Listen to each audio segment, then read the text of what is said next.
easy. At the beginning, àwọn èèyàn máa sọ pé kò lè possible, kò lè ṣeé ṣe, bó ṣe láti rí nìyẹn, nǹkan pè ní èèyàn nìyẹn. Àwa la máa sọ fún wọn pé ó possible, ó ṣeé ṣe. Ó possible yẹn, ọ̀nà wo làwọn èèyàn wá ń béèrè? Ẹni ẹ fẹ́ gba Yorùbá nation, ọ̀nà wo lẹ fẹ́ gbà? Báwo lẹ ṣe fẹ́ ṣe tí kò ní di wàhálà? Mo ń gbọ́ program kan ní ọ̀sán yìí. Wọ́n ní ká lọ bá wọn representative wa sọ̀rọ̀, pé tá bá bá wọn sọ̀rọ̀ wàá gbọ́ sí wa lẹ́nu, tó bá dẹ̀ gbọ́ sí wa lẹ́nu, wọ́n ṣáà sọ gbogbo ẹ̀.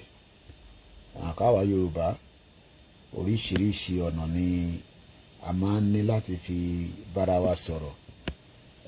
Ọlọ́run dẹ̀ kúkú ti dá wa dáadáa. Agree to disagree nílé ayé. Àwa kan máa agree gbọ́n náà báyìí. Àwọn kan sọ pé no, ọ̀nà yẹn ò dá, ẹ má yẹn ká gba bẹ̀ yẹn, ẹ jẹ́ ká lọ through ẹ̀kọ́ tí yẹn bá fẹ́ lọ sí Èkó Òdùmọ̀tà. Ẹlòmíràn ní òṣègbà mọ́ṣáláṣí Jímọ̀ wọlé. Olúkálukú máa ń ní ọ̀nà tó lè gbà dé Èkó.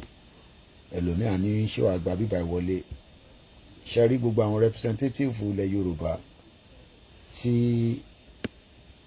wọ́n lè sọ pé àwọn ò gbọ́ nípa campaign Yorùbá nation, but lọ́dọ̀ tí wọn ọ̀rọ̀ Yorùbá nation kọ́ ní problem tí wọn. Báwọn ṣe fẹ́ run ní government, mo rí Dàpọ̀ Abíọ́dún pẹ̀lú David Umahi. Mo ṣàrí tó jókòó sórí screen, wọ́n á ṣáà show screen, wọn náà fẹ́ ṣe títì.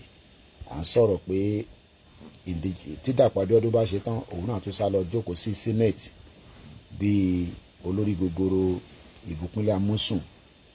So at the end of the day, àwọn á di governor tán, wá sá lọ, wá fi àwa tó kù sílẹ̀ nínú state. Àwọn máa gòkè, àwa máa wà lójú kan. So kí wá ní wàhálà táwa wá ń sọ pé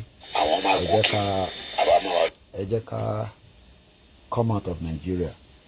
Mo ṣì ń kí gbogbo yín lọ́nà. Mo fẹ́ rán wa létí pé the month of September, oṣù tó tún máa dá ní lágbára Elédùmarè. Oṣù tó máa dá fún wa, tó máa dá fèmí. Lákọ̀ọ́kọ́, ọ̀pọ̀lọpọ̀ nǹkan ló ń bọ̀, especially àwọn bàbá wa ní ìlú Amẹ́ríkà, tí wọ́n ń jẹ́ ká mọ̀ pé ariwo tá à ń pa kò sáriwo kan tó kéré o. Ṣe rí eléyìí tí mò ń ṣe nísìn, bí ṣe ń ṣe yìí, ó ti wà lock. That means pé ó ti kúrò lára campaign tá à ń ṣe lọ nìyẹn. Ṣe rí tá a bá ṣe rárá, ìyẹn ni problem. Tí bá kọ̀ lọ kí n lọ sùn nísìn, kí n má ṣe program yìí. Ṣe mọ̀ pé program yìí, mo kí yín ìyá wa Ìyálóde Fatbell, mo ti rí ojú yín lórí screen, ẹ kálẹ́ mà. Mo kí bàbá wa Jimoh Adéọ̀ṣun, mo dẹ̀ kí ẹ̀yin tẹ́tí ń wọlé náà lórí YouTube. Sister mi gbé mi lékè, mo kí yín dáadáa, ìyá dáadáa, kò ní bàjẹ́ fún ẹ. Báńkì grandma, ọlábàndúró tí wọn. Èmi àbúrò yín náà ni, mo kúkú jù báyìí lọ. Mo ṣẹ̀ṣẹ̀ mẹ́yẹ bọ̀ lápò ni. Ẹ mọ̀ pé tí bá ń warm up báyìí, mo ti wọnú ọ̀rọ̀ torí mo ṣì ń prepare. Mo kí ẹ Comrade Plan B, èèyàn KOIKI Media lórí MixLR. Abiodun Lexi, mo kí yín.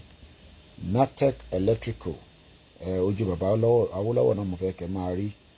Ìyẹn náà mo ṣe gbé ju bàbá Awólọ́wọ̀ síbẹ̀. Àwọn bàbá dáadáa nìyẹn. Àwọn bàbá tó mọjọ́ ọ̀la, àwọn tó rí vision. Vision táwọn rí, àwọn gómìnà wa wọ̀ rí. Mo kí ẹ Waris Jinadu, mo kí Ìjáyà, mo kí gbogbo ẹ̀yin èèyàn wa. Kúnlé Bakers, mo kí ẹ. Mo kí Comrade Ṣẹ́gun Abdullahi ọmọ Dubai, ṣé wọ́n ti sùn ni? Mo ì tí ì rí yá mi. Triple DRS, ẹ̀gbọ́n mi dáadáa, ṣe ti rí moon? Wọ́n ti send the moon kan sí mi. Picture ẹ̀ ní agbára. A post ẹ̀ lọ́la lágbára Ọlọ́run. Kọ́lọ̀ ń jẹ́ kí oṣù, ṣé kí ló máa ń pe moon ní èdè Yorùbá? Ìràwọ̀ kọ́ nìyẹn àbí náà ń tẹ̀ mọ́.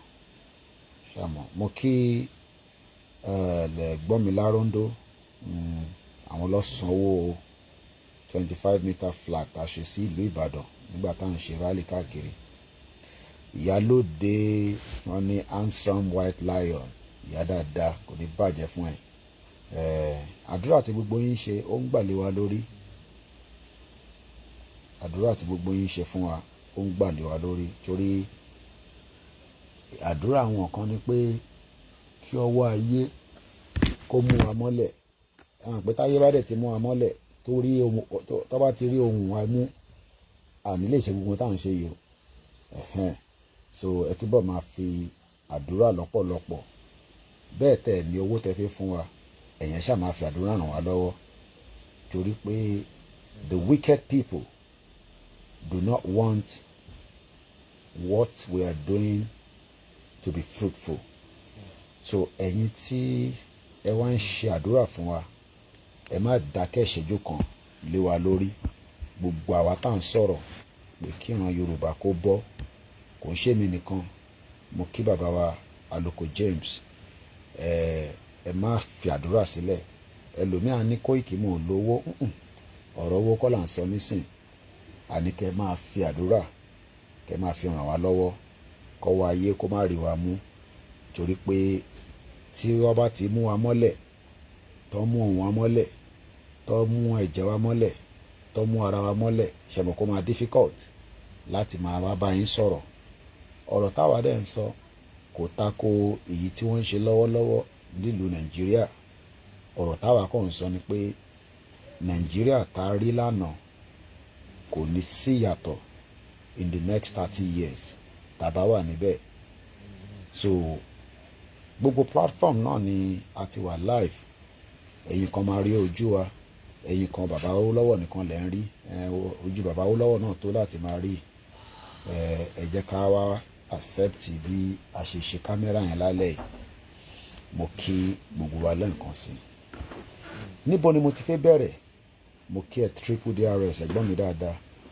Gbogbo ẹ̀yin ti ara Woolwich, ọ̀gẹ̀dẹ̀ mẹ́ta lọ́dọ̀ tí yín, mọ̀ mẹ́ta ni. Ọ̀gẹ̀dẹ̀ mẹ́ta lọ́dọ̀ tí wa ó sì jẹ́ £2.50. Mo wá dúpẹ́ lọ́wọ́ gbogbo ọmọ Yorùbá, torí pé iṣẹ́ tá a ṣe débi báyìí, tí kò bá ń ṣe ọlá Elédùmarè, ọlá Ànábì Muhammad, ọlá what God cannot do does not exist, wá ti gbé wa ṣubú. Kódà wọn ò ní jẹ́ kí ọ̀rọ̀ Yorùbá nation kó débi tó dé yìí. Ẹ jẹ́ ká kọ́kọ́ gbé lè mú bọ̀.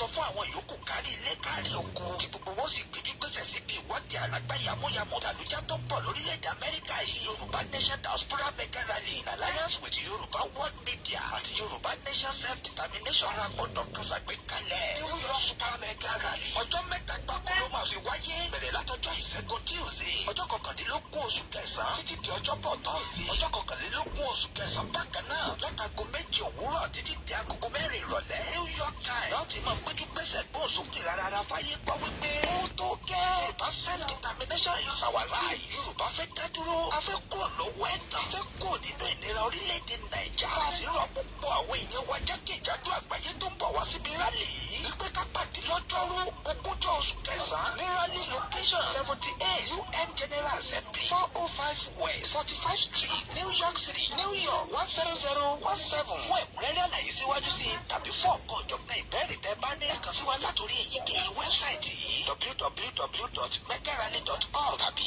www.yorubaworldmedia.com. Ó sì lè jẹ́ www.ysdm.org. Bákan náà ni ẹ lè pè tàbí kẹ́ fi àtẹ̀jíṣẹ́ sọwọ́ sí Prophet Ayọ̀délé Ológunlolúwa lórí +1 803 846 1116. Mrs. Jùmọ̀kẹ́ Ògúnlẹ́yẹ lórí +1 347 703 7819. Dr. Sabi lórí +447 440 715 542. Mr. Gani Alágbàlá lórí +1 713 875 33 939 Koiki Media lórí +447 594 050 979 Yálòdé YSDM lórí +447 442 177 677 Mr. Abiodun Ojo lórí +1 347 301 8360. Ẹ má gbàgbé wípé a fẹ́ kí gbogbo ènìyàn tó bọ̀ lágbàáyé ti wà ní sẹ́pẹ́sẹ́pẹ́ ní venue lọ́jọ́ Wednesday ogúnjọ́ oṣù kẹsàn-án lọ́jọ́ tó jẹ́ déédéé gan láti sọ fún gbogbo ayé wípé ó tó dé.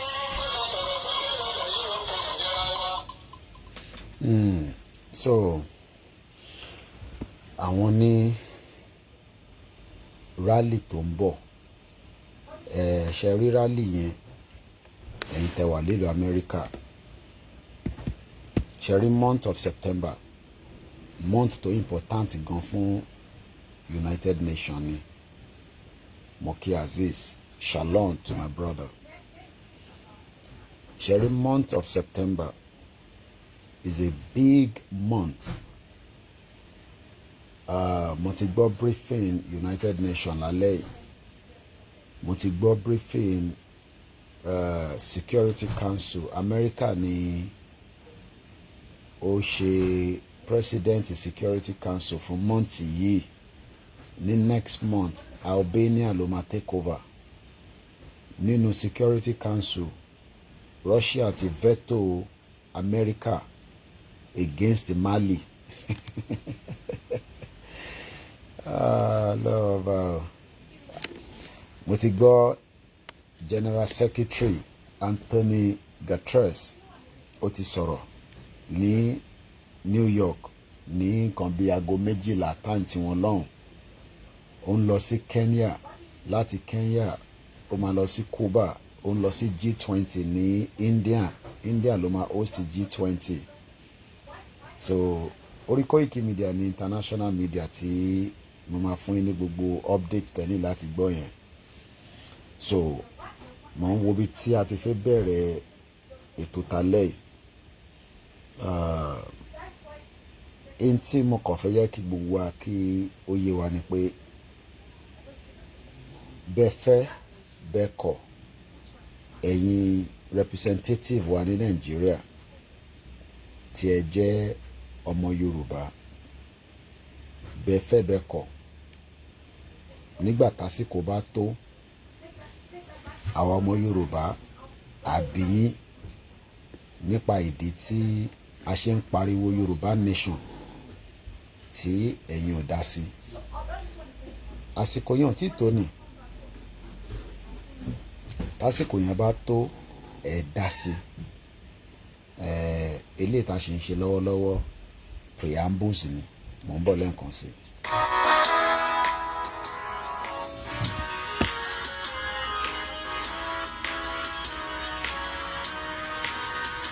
Iṣẹ́ wa fúnlẹ̀ wá orílẹ̀-èdè wa àgbẹ̀dá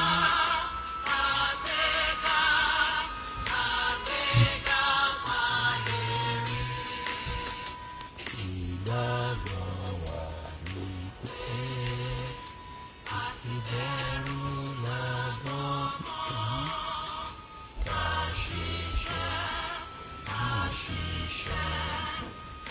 ṣiṣẹ́ ká jọlá ìṣọ̀kan àtòmìnira ni ẹ jẹ́ ká máa lépa tẹ̀síwájú ọ̀pọ̀ ire àtòhun tó dáa. ọmọ Odùduwà Odùduwà dìde bọ́ sí ipò. Ìwọ ni ìmọ́lẹ̀ ògo adúláwọ̀.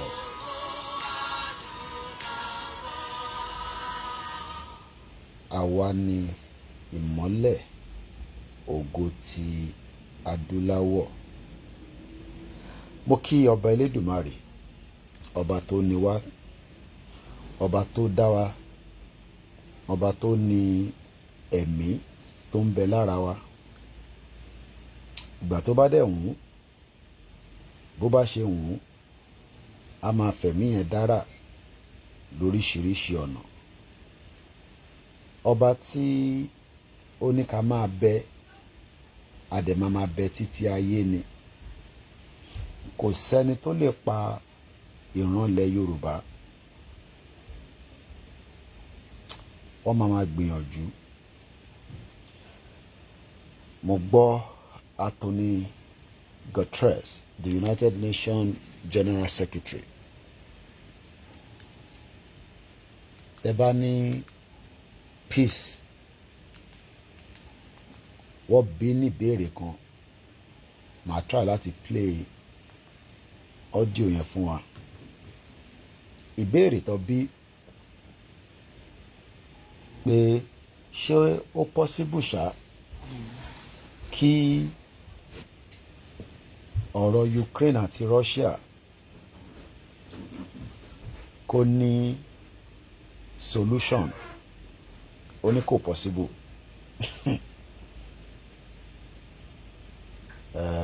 Àfi tóun bá fẹ́ parọ́ fún wọn. Ṣé rí,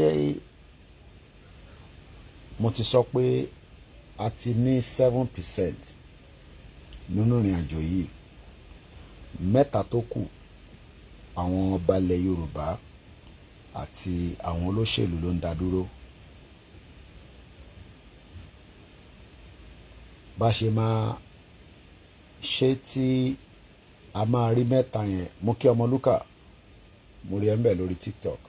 Mo kí àwọn KOIKI media team. 3 péré ló kù. Àwọn olóṣèlú wa àti àwọn ọba ilẹ̀ Yorùbá. Ọ̀nà tí 3 yẹn, àwọn méjì yẹn, ta máa fi fẹ̀tò sí wọn lẹ́kàn kí wọ́n lè jẹ́ kí Yorùbá nation country tá à ń fẹ́ kó wá sí ìmúṣẹ without a bloodshed. Òun nìkan ló kù báyìí.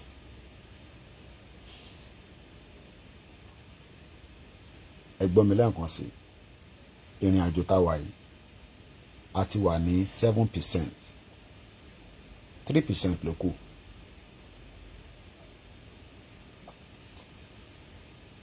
Fáwa tá à ń follow international news dáadáa as a journalist, tí mo dẹ̀ máa ń gba oríṣiríṣi ọ̀dà ẹ̀yin ọmọ Yorùbá náà tẹ́ máa ń tọ́nà sí wa pé ká wo nǹkan tó ń lọ báyìí àti táǹkà àti bí nǹkan ṣe ń lọ. Self-determination ó involve a lot of negotiation lóòótọ́, there's no doubt.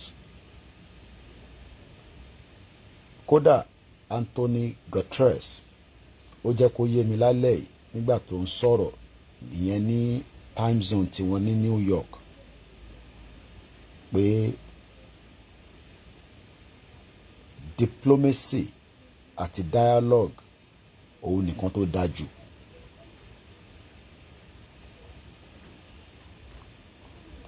Gbogbo ọmọ Yorùbá tó kàwé gan tí wọ́n bá sọ pé kí ló ń pè ní dialogue àti diplomacy, tó bá tú ní èdè Yorùbá dáadáa fáwọn tó gbọ́ èdè,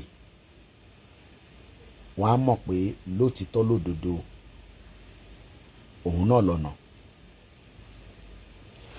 Bọ́ṣẹ́ mọ̀ pé láàrin mọ̀lẹ́bí gan tí gbogbo àti ajẹ́ fámílì kankan, àtẹni tó jọmọdé àtẹni tó jẹ́ àgbàlagbà, gbogbo wa bí a ṣe wà báyìí láwa tá fẹ́ gbọ́ lálẹ́ àtẹni tó máa tún gbọ́, gbogbo wa la wá láti ìdílé kan. Mo dẹ̀ rò pé láti ayébáyé títí débi tí làákàyè wa dé lénìí, ìdílé kan tí go through problem kan tí wọ́n máa wá pe àwọn mọ̀lẹ́bí dìde pé báyìí báyìí má ṣẹlẹ̀. Ṣé wá mọ̀ pé níbi tó bá ti ń pẹ̀tù sínú ọkàn irú ìjókòó tí wọ́n bá pe olúkálukú fún àwọn mọ̀lẹ́bí kankan. Mo kí ẹ Eunice Uche, Adamola Milekan, mo kí ẹ Big Sam Favour, mo kí yín sà, mo kí bàbá wa David. Ẹ má yẹ kí n fi kíkí yẹn ká lè bá gbádùn ètò yìí díẹ̀ torí àlásìkò tó pọ̀, so ẹ má bínú, ká tó parí ètò máa kí yín dáadáa. Lọ́pọ̀lọpọ̀ expectation ni àwọn èèyàn wa ni pé we should have a situation that warrant us. Mo kàn tọ́ kámẹ́rà yẹn kó bá dàbí pé gbogbo ẹ̀yin tẹ́ wà lórí YouTube pé ẹ rojú mi, so at least ojú tèmi náà ṣáà ti yọ díẹ̀ lọ́dọ̀ tiyín náà.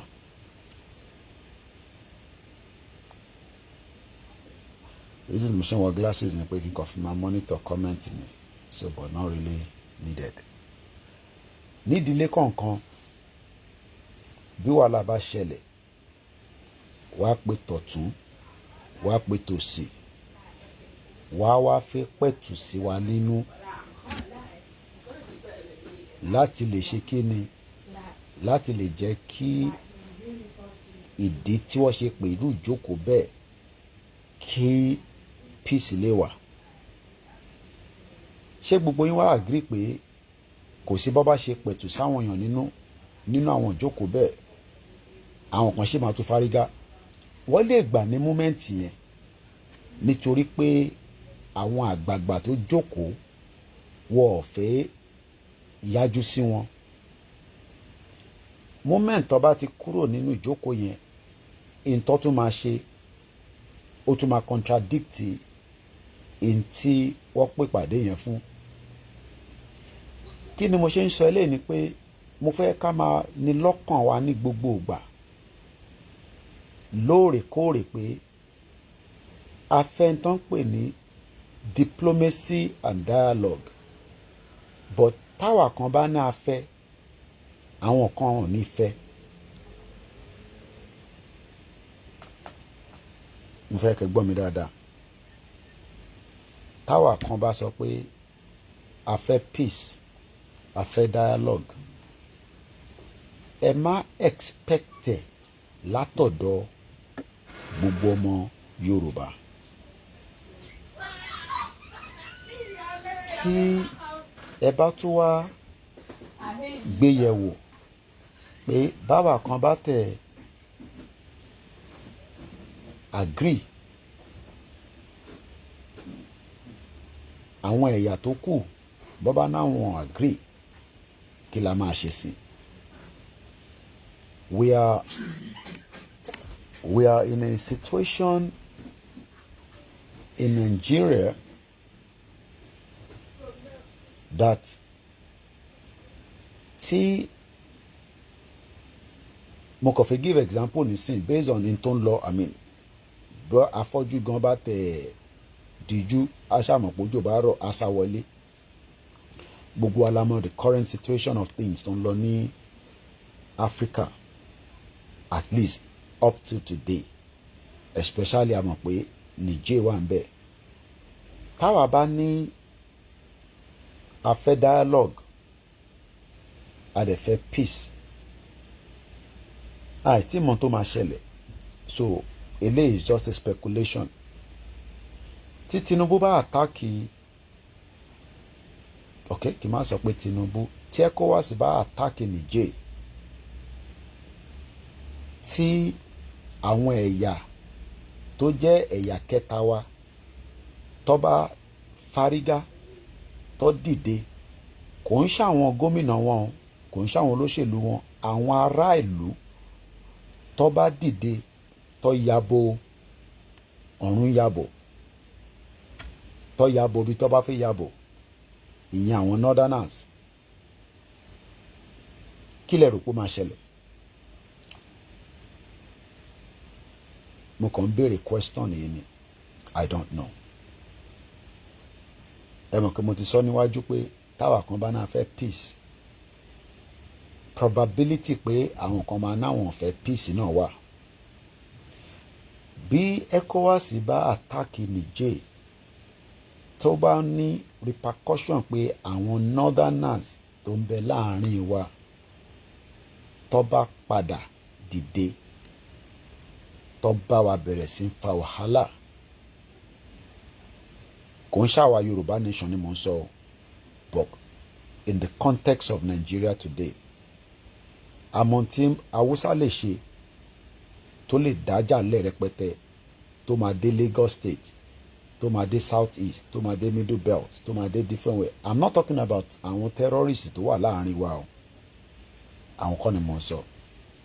I'm talking about those average Nigerians that are northerners. Are we going to say, ẹ má yẹn ká ṣe bẹ́ẹ̀, ẹ jẹ́ àjọ ṣe ní peace, ẹ jẹ́ ká jọ jókòó pàdé dáadáa? Ṣé mọ̀ pé ìyẹn á ti wà too late.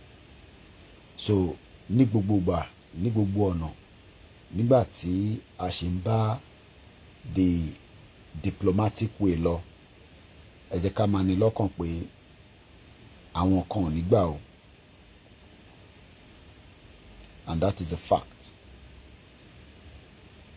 They will not accept in táwa bá náà fẹ́ accept. So tá bá ti ní yẹn lọ́kàn, we are likely to prepare our mind. Kò ń ṣe pé ọmọ Yorùbá ò fi prepare mind wọn,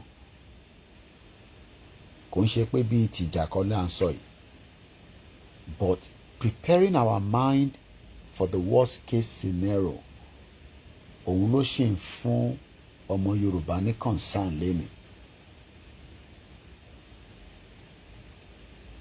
Ọmọ Yorùbá ò fẹ́ situation tí ó máa warrant pé kí wàhálà bá lọ dé, báwo la ṣe fẹ́ yanjú ẹ̀. Ọ̀rọ̀ tá ń bá lọ lórí campaign Yorùbá Nation, ó ti open up many phases of damage tí Nigeria ti ṣe in our lives, and those damages continue till date until there will be a full stop to it. All the Yoruba politicians in the southwest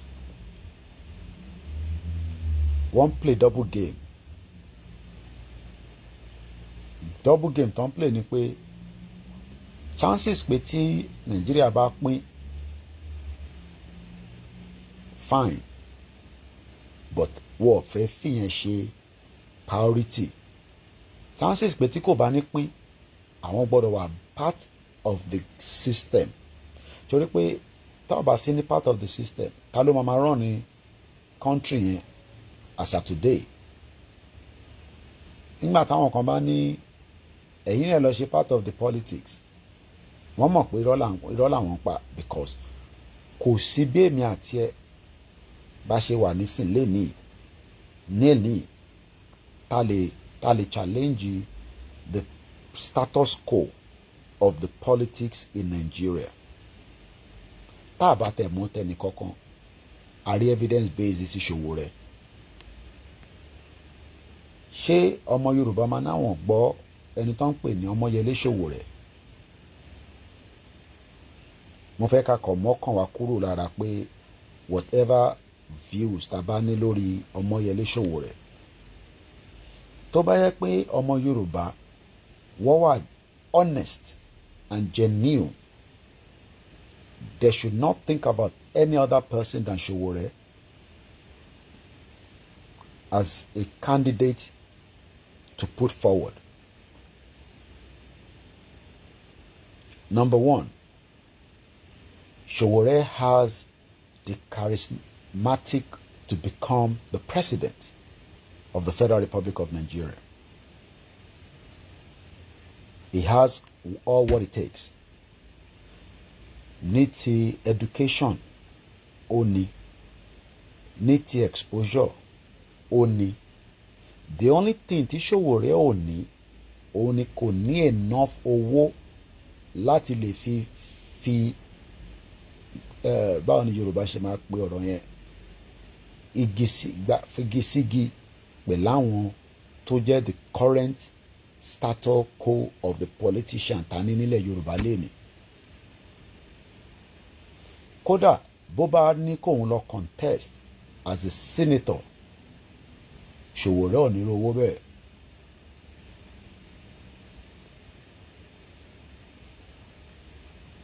Ẹ gbọ́ mi dáadáa. Tá bá ní ká wo the status quo of what is called ẹ jẹ́ ká plead pẹ̀lú àwọn politicians wa, ẹ jẹ́ ká negotiate pẹ̀lú wọn, ẹ jẹ́ ká discuss pẹ̀lú wọn. Àbí àwọn kan ní ẹ̀yin náà lọ di part of that politics láti lè bring the change tá à ń fẹ́ ìpè àfẹ́gbà Yorùbá nation. Mo kí ẹ Àlàbá èèyàn Ìgbòho ṣá, Richard, Mr. Peter Pan, mo kí yín. Ẹ máa ká fi kíkí yẹn ká fi distract too much. Mo kí gbogbo yín tẹ́ wà lórí ìjókòó. Àwọn ọlọ́pọlọ ni mò ń bá sọ̀rọ̀. Ẹ jẹ́ kí n rephrase ọ̀rọ̀ yẹn dáadáa. Tí ó bá jẹ́ pé Nàìjíríà fi the normal playing ground in terms of politics, kò jẹ́ kọ́mọ Yorùbá dìbò fún anybody ju Ṣòwòrẹ́ lọ. But wọ́n rí Ṣòwòrẹ́ as the kind of mindset láti dìbò fún.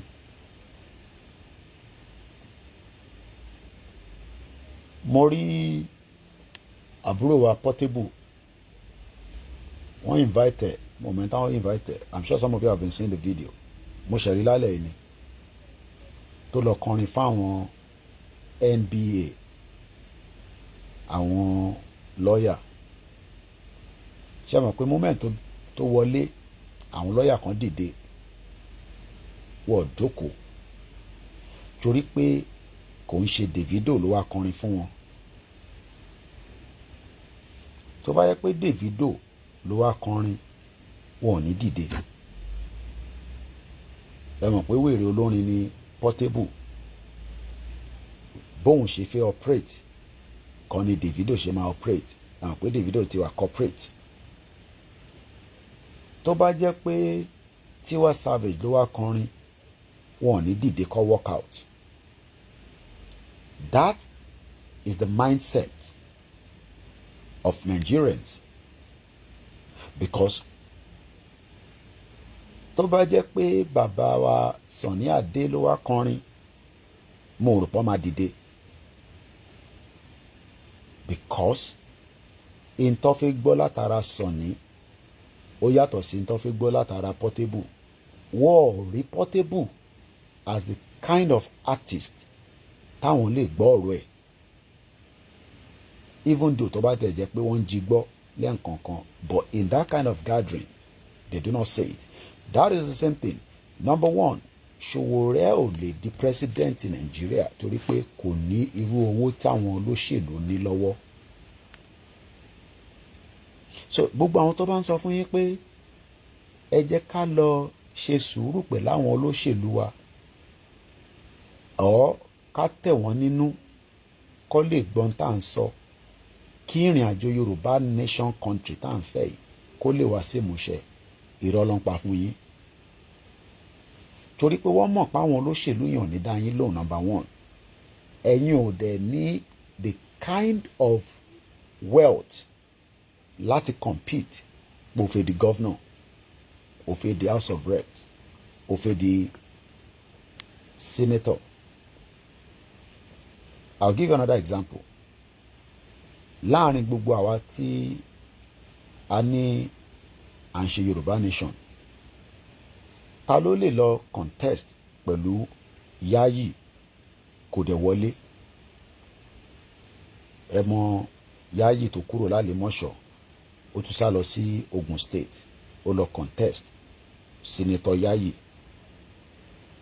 Èèyàn mélòó nù yín ló ní irú owó tí kí lorúkọ first name yẹn ẹ̀yin tẹ́ mọ̀ dáadáa ẹ bá mi fi orúkọ kìíní kan Yayi mo ṣáà kó lórúkọ kan before Yayi mo kẹ́ ọmọ ṣebí bàbá èèyàn mélòó nù yín ló lè lọ contest pẹ̀lú Yayi tó dẹ̀ máa wọlé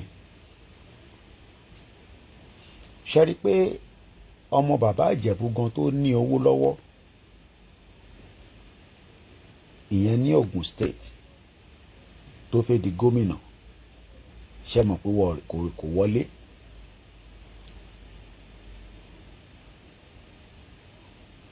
àwọn tó lówó nìyẹn ṣe rí politics Nigeria kò dàbí politics ìlú òyìnbó ní bíbá tí bá contest nílùú yìí as a councillor or MP it will be on merit wọ́n máa wo kí ni mo ti ṣe ní community mi from that wàá lè wá sọ pé okay lára iṣẹ́ tó ti ṣe ó wọ́tẹ̀ pé ká fi ẹ́ jẹ local government councillor so the term pé à ń fẹ́ Yorùbá nation mo kẹ́ Azeez with all our campaign so far and as we continue the campaign ẹ jẹ́ ká máa ní lọ́kàn pé tá a bá fi tagídí sí irọ́ là ń pa.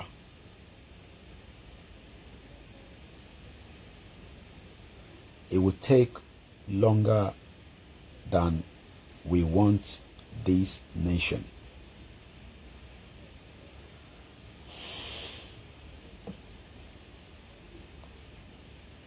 Mo kí gbogbo alẹ́ nǹkan sí.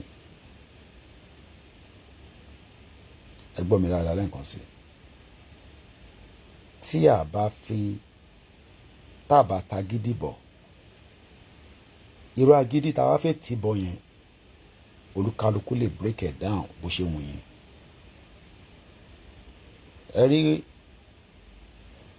gbogbo àwọn speaker yín láti Ọbaṣá tó ń bẹ ní Lagos State òun nìkan ni mo mọ orúkọ ẹ̀ dáadáa Ofed títí dé Kwara Kogi Ondo Èkìtì Ọ̀ṣun Ogun State àti Lagos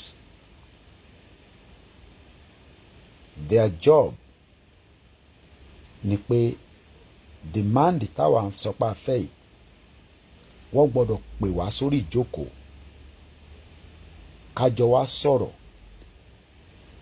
kájọ wá máa decide how long ló lè take láti yanjú ọ̀rọ̀ afẹ́gbà Yorùbá country yìí àbá nígbà but for now they are not even discussing that because kò sí nínú agenda wọn kò síbi kankan nínú ilẹ̀ Yorùbá lálẹ́ yìí tí wọ́n ti ń sọ̀rọ̀ nípa self-determination kódà kò tí ì sẹ́ni kankan tó propose a bill for it Àpàlàmàgò TV mo kí ẹ̀gbọ́n mi so tí wọ́n bá wá expect pé peace yẹn nìkan la kọ́ máa lò tí a fi agídí sí that means pé àwọn tí wọ́n jẹ́ representative wa à ń fún wọn ní the leverage opportunity láti remain in that power until they are ready àwọn àwa là ń sọ fún wọn pé ó dìgbà táwọn bá ready ìgbà wo ló fẹ́ ready èmi àti ẹni sìn àmọ́ and this is why our projection of pé a fẹ́ kúrò ní Nàìjíríà kò gbọ́dọ̀ dúró lórí pé orí small ṣẹ́rí mo sọ fún yín gbogbo campaign wa lórí Yorùbá Nation lórí social media gbogbo wa pátápátá àtèmi àti ìwọ gbogbo wa pátápátá gbogbo wa pátápátá látòkè délẹ̀ 3% ni gbogbo campaign tá à ń ṣe is 3%. The only campaign tá a máa ṣe tó máa fún wa ní visibility òun ni ká wà lójú títì asking for the right to self-determination. If we are not doing enough of that, as the United Nations rally is coming up again,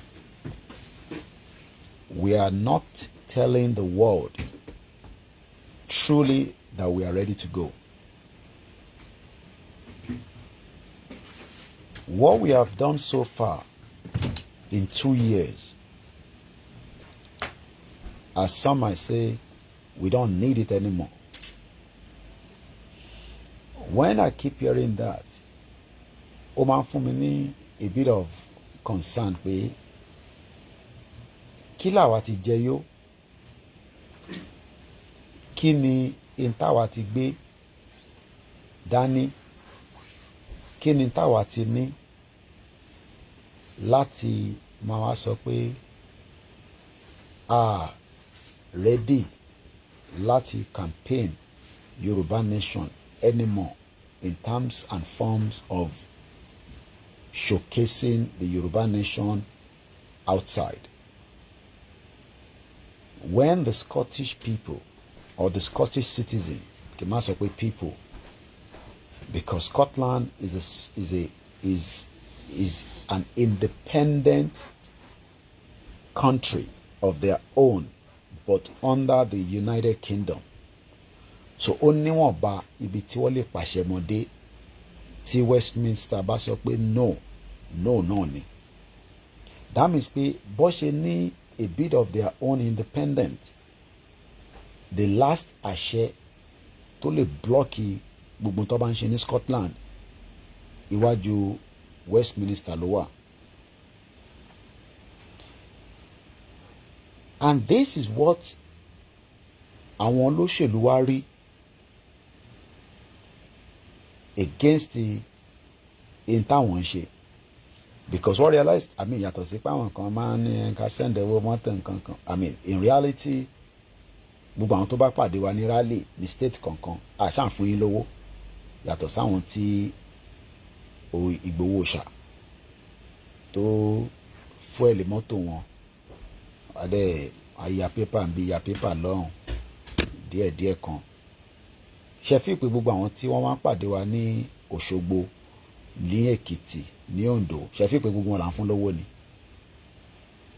They were coming out because the star boy that was projecting that flag, that message, was Dr. Oloye Sunday Igboho.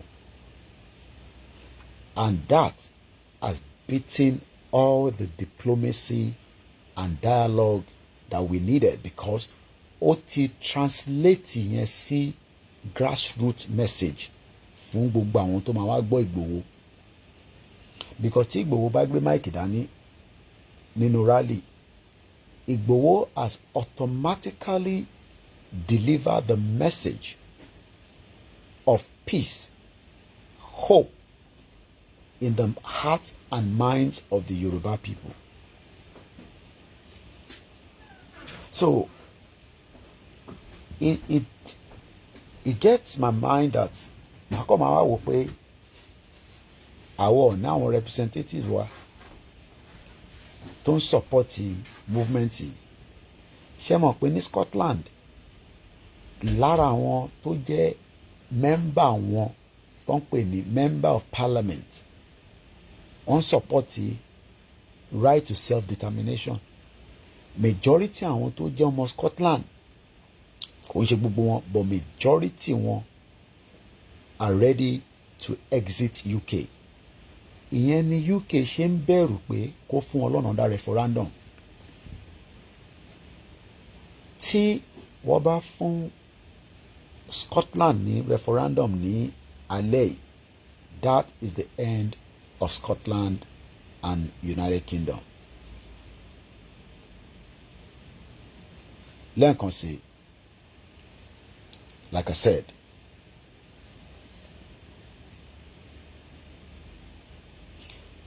tí wọ́n bá fún Scotland ní power pé kó dìbò referendum, question kan answer méjì. Do you want to remain in UK? Yes or no? Yes ló máa gbégbá orókè, and that will be the end. But àwa nísìn, àwa ò ní àwọn representative wa tó accept pé yes or no ṣàfẹ́ dúró ní Nàìjíríà. Dẹ̀ mọ̀ how long ló máa take in terms of ọdún tó máa fi agree, tó máa fi align pé lótìtọ́ lódodo àwọn náà fẹ́ wà in support. Kò ń ṣe èyí tí a máa ní wọ́n ń ṣe lábẹ́lẹ̀. Campaign self determination ò ń ṣe tíyàn ń ṣe lábẹ́lẹ̀. Ìjọ́ tá bá ti ṣe program lórí software, màá show yín ní many of the politicians ní Scotland tí wọ́n ń jáde tí wọ́n bójú, tí kò ń ṣe tó ń ṣe ní abẹ́lẹ̀, tó ń ṣe lábẹ́ underground. Wọ́n wà vocal. They are coming out continuously all the time lórí TV, lórí radio, nínú newsprint, nínú campaign wọn tí wọ́n tún máa ṣe mí ní month yìí tàfi mú ní September in another 1 hour lọ́dọ̀ tiwa 11 o'clock lólò nísìn, èyí ní 31st, last day of the month of August, a very bright full moon. Àwọn jáde, wọ́n demand fún right to self-determination. Àwa ń demand fún right to self-determination, but orí social media la jókòó sí.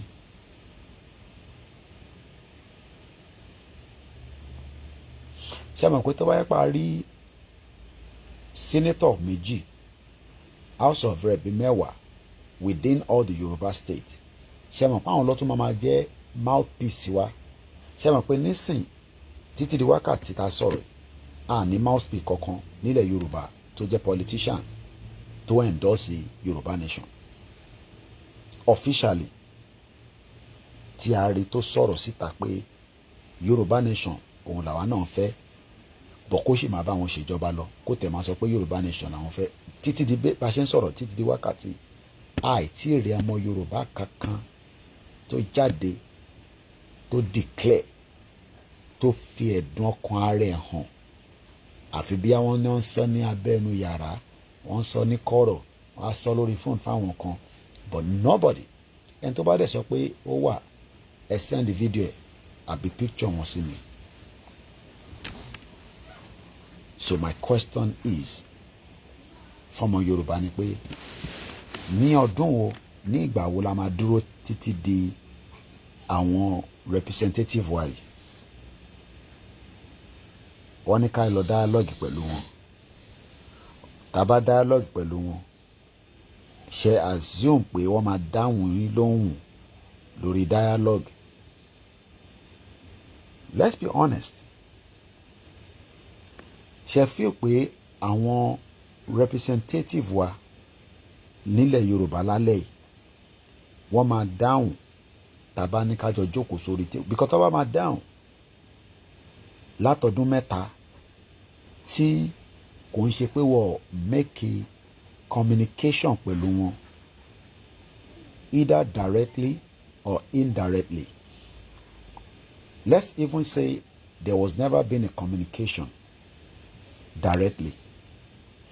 Indirectly, kò sí olóṣèlú kan nílẹ̀ Yorùbá tí kò tí gbọ́ pé wọ́n ń ṣe Yorùbá nation, pé wọ́n campaign. Kò yé wọn gbogbo yẹn irọ́ ni, but for the fact that pé wọ́n tẹ̀ gbọ́ pé wọ́n náà ń ṣe Yorùbá nation, àwọn gan ló yẹ kó pè wá pé ẹ̀yin tẹ́ ní ń campaign fún Yorùbá nation yìí, ẹ jẹ́ ká jọ jókòó, ìjókòó inú kọ̀rọ̀, inú meeting, kájọ wo internet campaign lé lórí, kájọ gbé yẹ̀wò lọ́tún lọ́sì. But they don't want to do that. Ìdí tó dẹ̀ ṣe bẹ́ẹ̀ ni pé interest wọn ò láì lórí self-determination. So if anybody bá sọ fún yín pé olóṣèlú kan ó máa bá yín dialogue, irọ́ ló ń pa fún yín. It's part of the time wasting.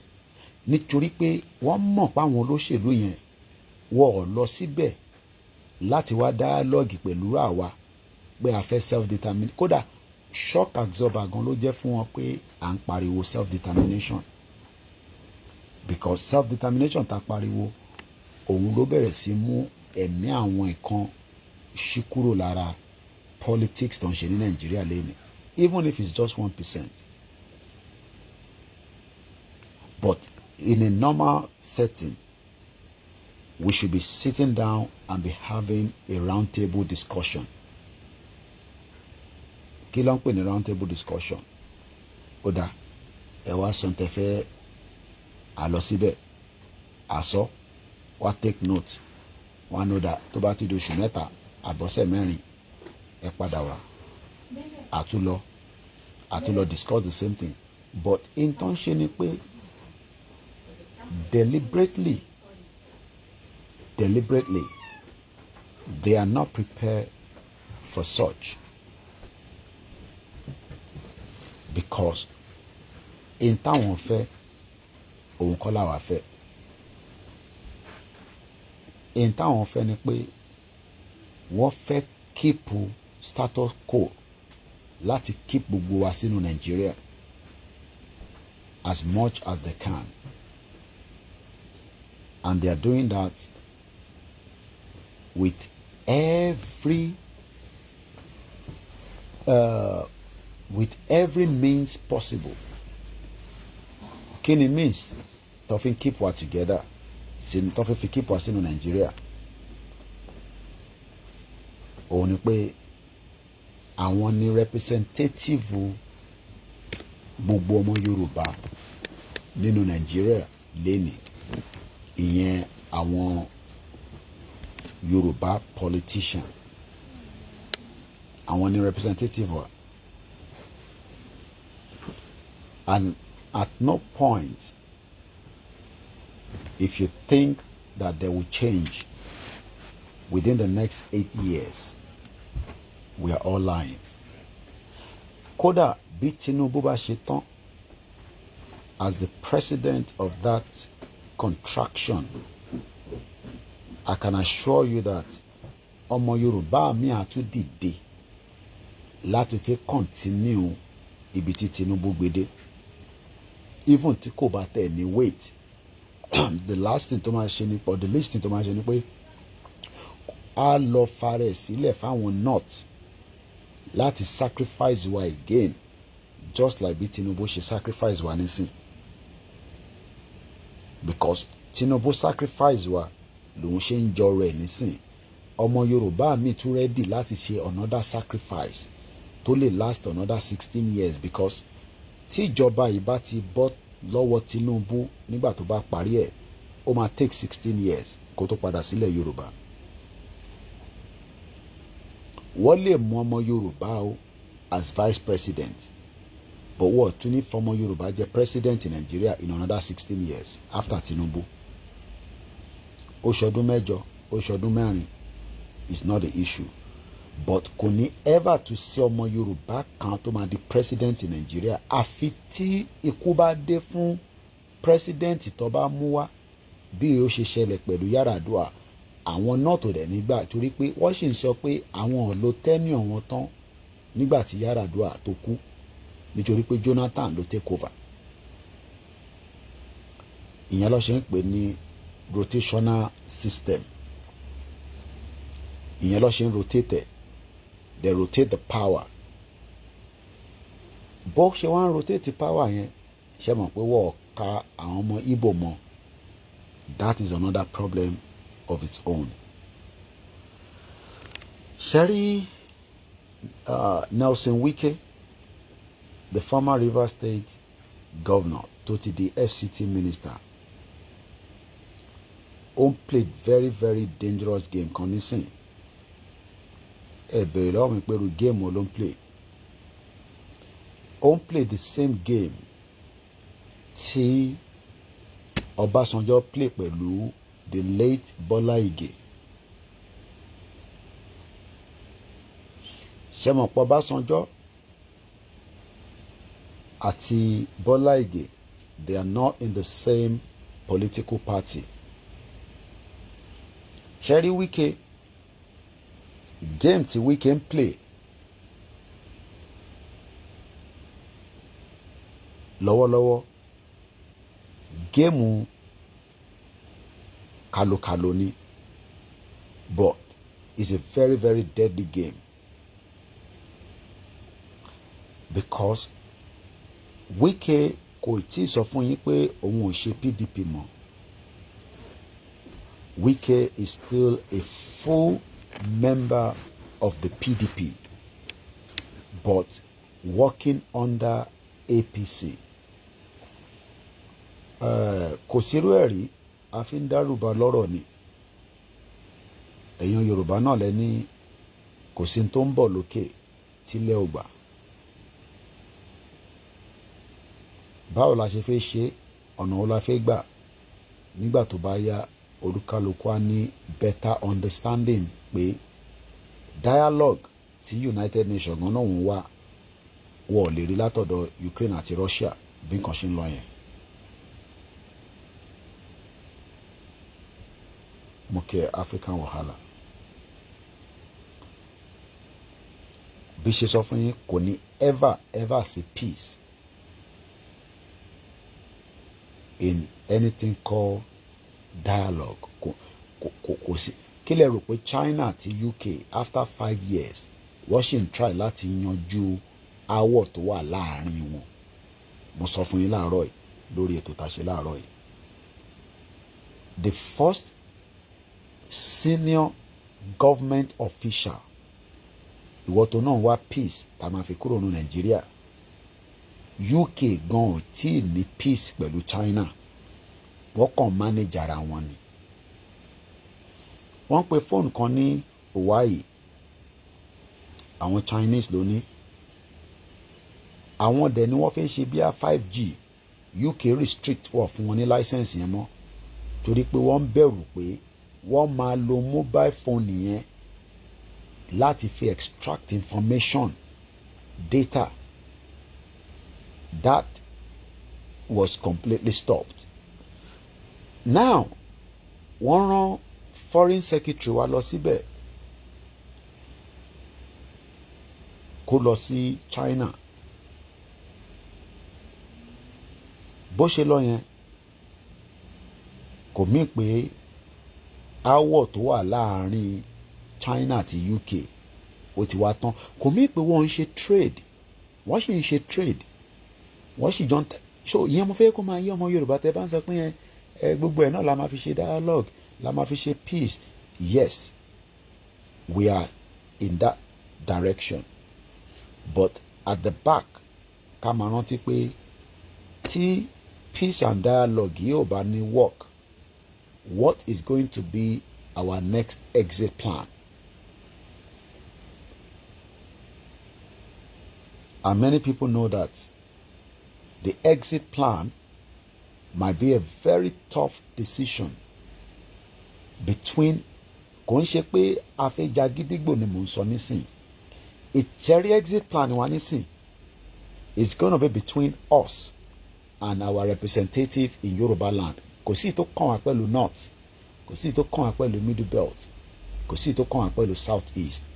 Àwa àti àwọn representative wa, we must come together and sit down and decide the future of that particular territory. If not, tó bá dé stage kan, kò ní síbi tí aáwọ̀ ní wà láàrin àwa àtàwọn.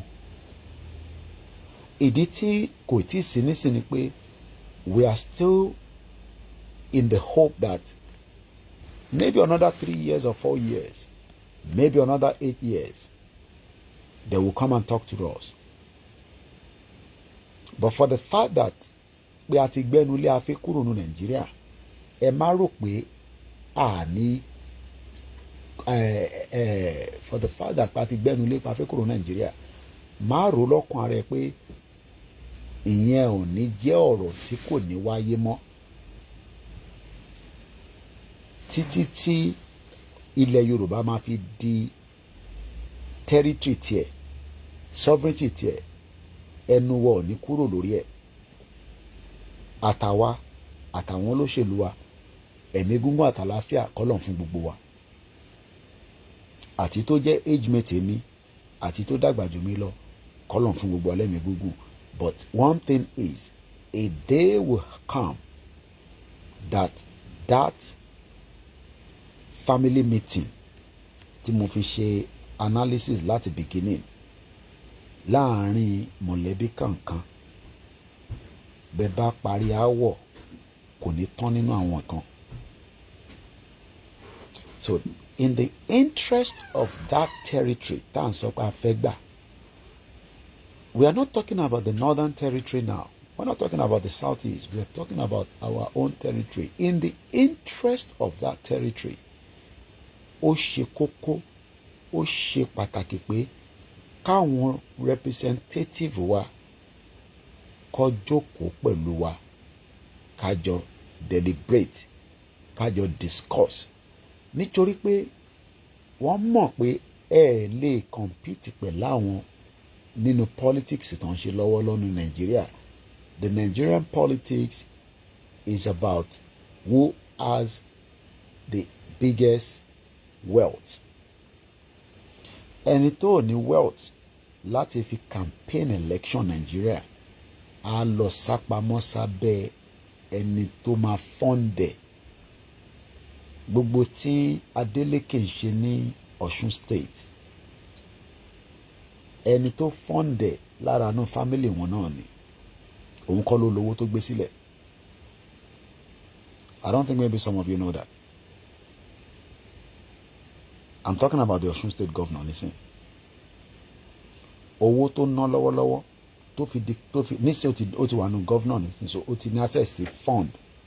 But owó tí Adeleke fi ṣe campaign Ọ̀ṣun State as a governor, òun kọ́ ló lówó yẹn.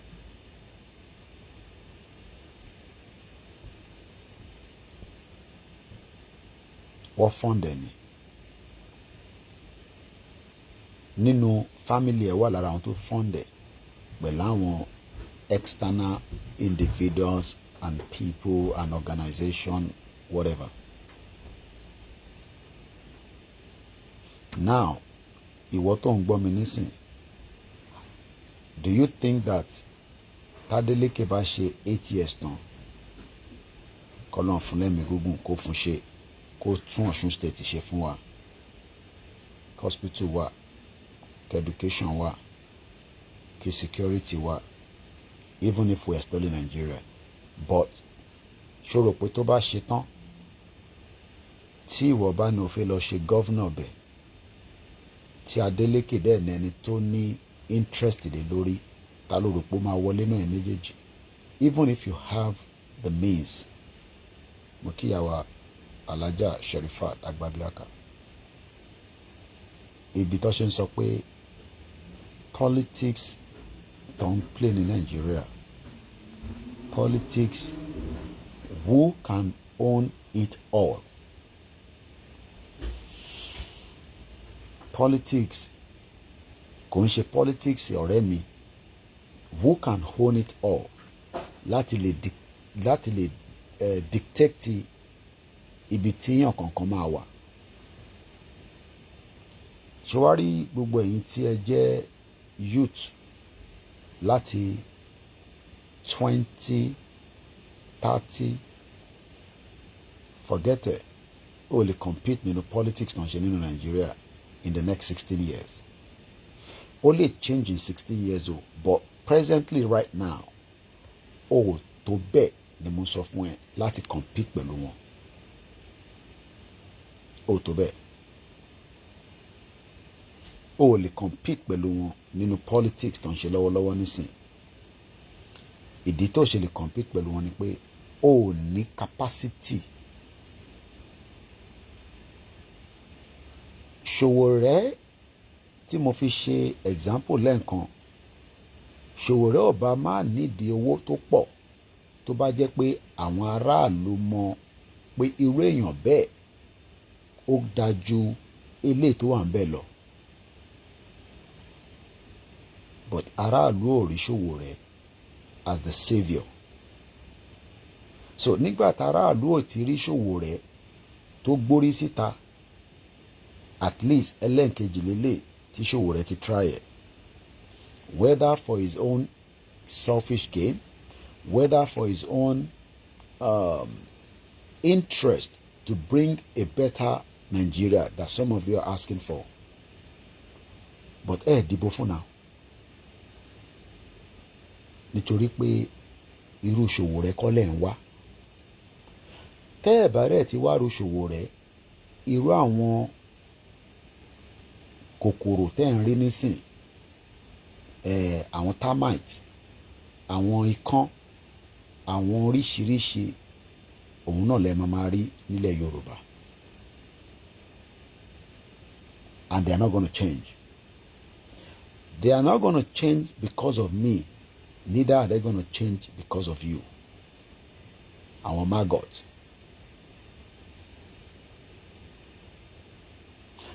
Àwọn tí wọ́n bá sọ fún yín pé owó wọn làwọn fi ṣe politics tó fi wọnú bẹ̀, irọ́ ló ń pa fún yín. Gbogbo wọn kọ́ ló ní owó yẹn.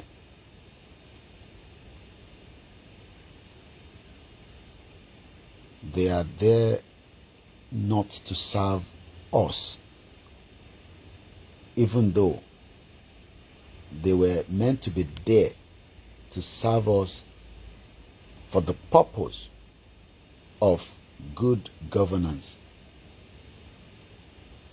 Ṣẹ́rí kò yẹ pé lọ́dọ̀ tiwa tá bá ti gbọ́n kan, torí pé a lot of things is happening. Tó bá dẹ̀ ti ṣẹlẹ̀, àti gbọ́, àti to move on, àtúndúró de another one. Ẹ lọ digest ọ̀rọ̀ tí Shettima sọ, ìyẹn Vice President Nigeria.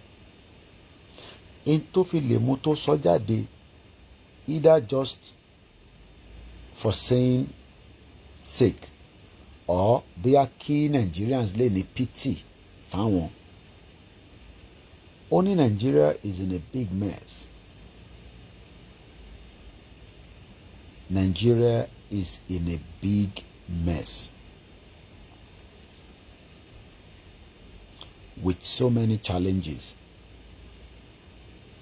That shows pé 8 years Buhari was a failure. Though, a mọ̀ pé governance or government is continuity. And ìdí tí APC ṣì wà at advantage ni pé àwọn ni wọ́n ṣì wà in power until the Presidential Election Tribunal says otherwise.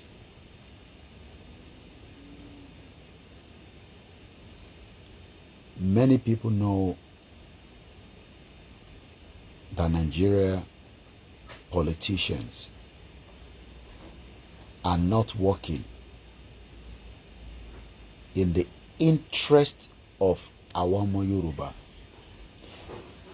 But expectation ọmọ Yorùbá ni pé kó jáde kó sọ fún ẹ pé àwọn òṣìṣẹ́ on your interest. Self-determination is a big word. Easy to say. To make it to materialize, we carry nǹkan tá à ń fẹ́ yẹn. It will involve many of us to become more active. Lẹ́ẹ̀kan sí, mo kí gbogbo àwọn tó ń bẹ lórí ètò.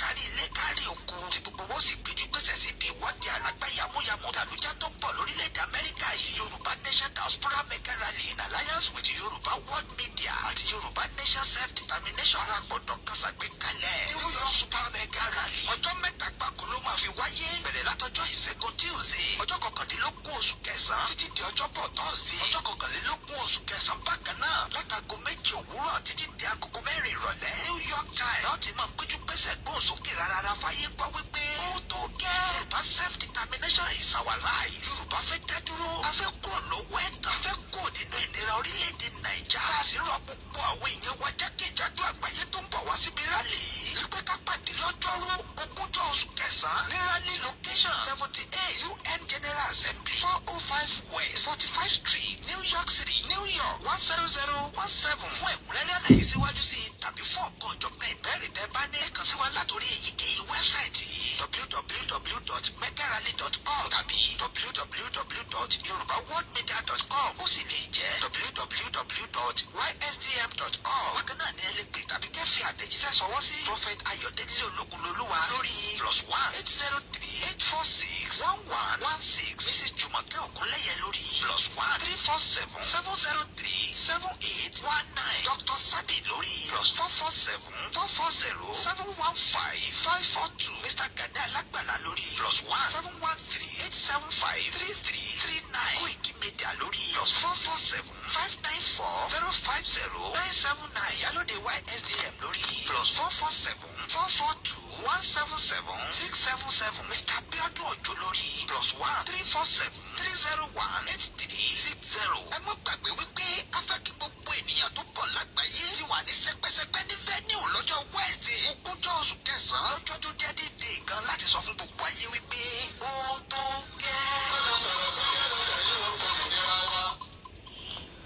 That is the Yoruba Nation Mega Rally that is coming. Also, fún gbogbo ọmọ Yoruba, the Yoruba Nation Radio and TV are also asking us to continue to support towards the financial support of that radio. Tí wọ́n launch in a few weeks back. More details, you can get in touch with info@yorubanationradiotv.com. As we continue our campaign and our quest for self-determination, Moki Yawa Olajire Koka, Moki Sister Minanti mi Olajire, Moki Yawa Ramatu, Moki Bubeyin TMB lórí ètò Balógun Síkírù Láì, Moki Sister wa Wumi Praise. Mo ń sọ̀rọ̀ nípa Yorùbá Nation. Ìtẹ́mi ń sọ lójoojúmọ́ nìyẹn. Èmi ò mọ nǹkan míì sọ.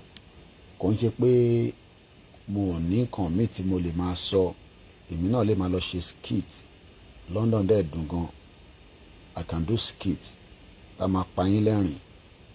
Tá máa mú owó wọlé fún mi ní púpọ̀ torí pé I bring a content tí a ní traffic.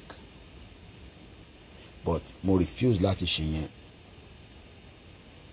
Rather, mo prefer láti burn as much of my energy in this movement. Mo ti sọ ní 3 years, because I think what 3 years nísìnyí láti 2020. Mo ti sọ fún yín pé èmi ò mọ tẹlòmíì full time lèmi máa fi lè ṣe. And I've not stopped or changed to part time. Full time tí mò ń ṣe ní 3 years ago lórí Yorùbá Nation, òun náà mo ṣe gbé dání. Kò ń ṣe pé mo lè lọ ṣe other things. Advantage tèmi tún ní ni pé I am a self-independent journalist. So ìgbà kan ó bí mi dá ní 11 o'clock báyìí. Mo ṣẹ̀fẹ̀ wọnú ilé, mo tún máa jí jáde láàárọ̀ ọ̀la nígbà tí mo kọ́kọ́ dé ìlú yìí nìyẹn.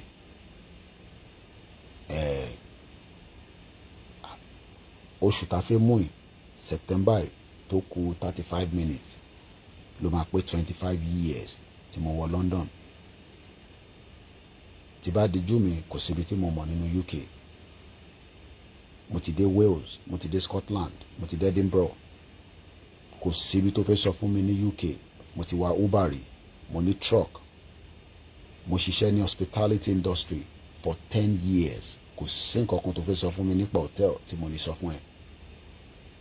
Kò sí nǹkan kan tó fẹ́ sọ fún mi nípa hospitality tí mo ní sọ fún ẹ. Mo ti ṣiṣẹ́ ní the best of the best. Mo dúpẹ́ f'Ọlọ́run.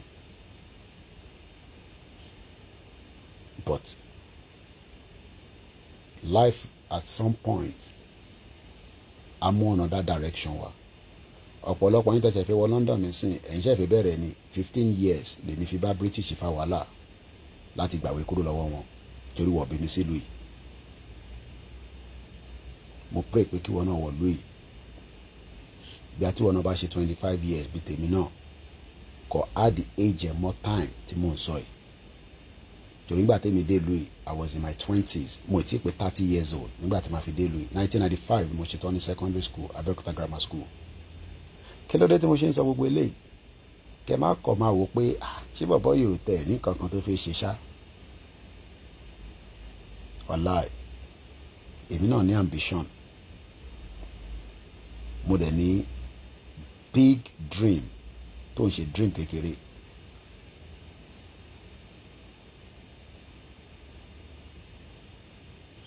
Dream tèmi ní advantage pé ìyá tó bí èmi náà lọ́mọ ó rí future yẹn ni tó fi sá kúrò nínú ibi tó ń pè Nàìjíríà. Tó bá dé gọ́tà lẹ́kọ̀ọ́ wàá mọ̀ tó ń pè ní alájà tó ń tajà níbẹ̀. Àwọn ń gbé owó kékeré fi travel nígbà táwọn ń travel wọ́n ti bí mi tí mo sì mi ti ń travel. Èmi ni mo ń sọ mo dẹ̀ ti pé 40 wọ́n ẹ̀dẹ̀ tí bí èmi ìyá tó bí mi ló ti ń lọ ìlú òyìnbó. The last order tí mo sì mi ṣe pẹ̀lú Filtex kódà wọ́n tún jọ láti negotiate nítorí pé dọ́là ó ti di rábàrábà torí láàrin méjì ẹ̀yẹn ni ọkọ ẹ̀ ló jáde láyé. So kò tètè lọ gbé ọ̀dà yẹn ṣùgbọ́n tí mo sì máa fi ní káwọn lọ gbé ọ̀dà yẹn owó ti di rábàrábà. So between Filtex and my mom wọ́n ní láti come into an agreement. I'm not talking about chicken change money níbí báyìí. Mo kàn fẹ́ kó ní background ẹni tó ń sọ̀rọ̀ yìí ni so that future tèmi ni mo fẹ́ rí fún gbogbo wa tèmi tí wọ́n bá ní pé kò ń ṣerú future yẹn ló fẹ́ no problem. Ṣé wọn pé mi lè wà ní bíbà tí bá ti kọjá yàrá mi tọ́lọ́ fún gbogbo wa lẹ́mìí gúngùn á fún wọn náà lẹ́mìí gúngùn á fi mi lẹ́mìí gúngùn. Daily problem Nàìjíríà èèyàn kan ò lè gbé. Ó kàn máa jẹ́ kí irun funfun pọ̀ lórí gbogbo wa ni àti stress. Láàárín ẹni nìkan mo ti mọ demand tó ti wá sórí mobile phone mi. Genuine ni irọ́ ni fake ni it does not matter. Everybody can see the handwriting in the economy.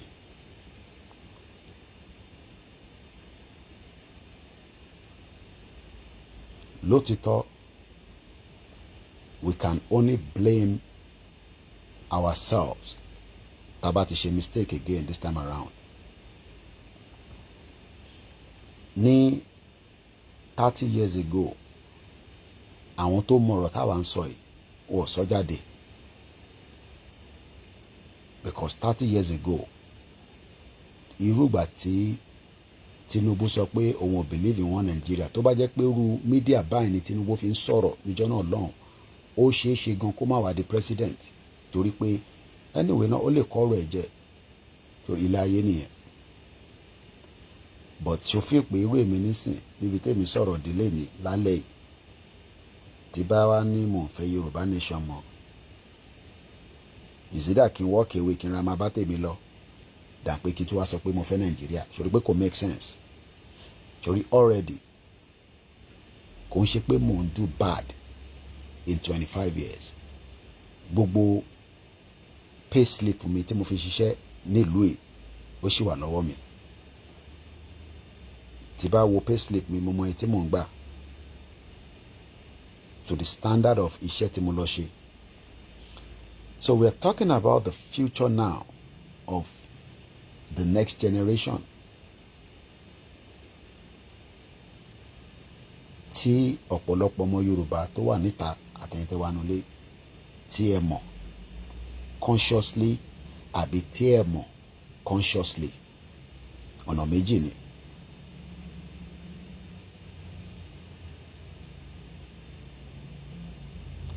Tá a bá ti fi full stop sí òpin Nàìjíríà pẹ̀lú gbogbo ohun tí a ti gbọ́, kódà kò bá jẹ́ 1 minute ló fi gbọ́, kò yé ní ìyẹn ọ̀tọ̀, but for the fact that pé o gbọ́ pé àwọn kan ń sọ pé Nàìjíríà ò lè work, ìwọ dẹ̀ ṣì insist tó máa work, you are part of the problem. Wọ́pọ̀ bẹ́ẹ̀, a ní láti argue pẹ̀lú wọn, a ní láti mention orúkọ wọn, a ní láti drag wọn, but for the fact that à ń sọ pé Nàìjíríà ò lè work, wọ́n dẹ̀ ń sọ pé Nàìjíríà máa work, that those individuals, ọmọdé ni, àgbàlagbà ni, ọkùnrin ni, they are part of the problem, but they are too big to accept it.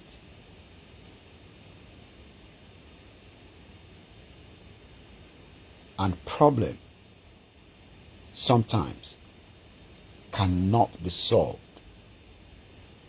in an easy way. Ẹ jẹ́ ká gbọ́ United Nations Secretary General. I promise you I was going to play that. Kí n tó gbàgbé. So I'm going to start with his own speech. It's a 13-minute speech, but màá fẹ́ forward ẹ̀ síbi tí question and answer ti bẹ̀rẹ̀, but ó sọ̀rọ̀ kan briefly kó tó dé time yẹn. Kẹ̀tì bá ní kí n play gbogbo 13 minutes yẹn, ó máa gba time wa. So what I'm going to do, mo fẹ́ forward ẹ̀. So a ti wà ní 3 minutes. To reform of global financial institutions, rules and frameworks, to adapt them to today's realities, and more effectively enable developing countries to access the resources they need to invest in the Sustainable Development Goals. We must overcome the Sustainable Development Goal tí UN ń sọ̀rọ̀ lé lórí, forget it, kò lè ever dé Nàìjíríà, kò ń ṣépè. 17 ni SDG goals, àwọn kan máa fi jẹ owó pa ni. Mo mọ àwọn kan bẹ́ẹ̀, iṣẹ́ tó ń ṣe ní UK nìyẹn. Tí bá dárúkọ ẹ̀, ẹ bá lọ sórí page ẹ bá níbẹ̀, but I'm not gonna do that. In tó ń mọ̀ nípa ẹ̀ nìyẹn, gbogbo pé ká get involved pẹ̀lú UN, ká ṣe kinní kan, àná wàá rí wọn lọ Qatar, wàá lọ kódà UN Nation Assembly nísìn, wọ́n máa lọ síbẹ̀, wọ́n máa take a picture. Wọ́n in tóun ti ń ṣe láti university ní Nàìjíríà ni, ó mọ̀ nípa ẹ̀ dáadáa. All this is not going to bring development sílẹ̀ Yorùbá. 17 ni SDG goals.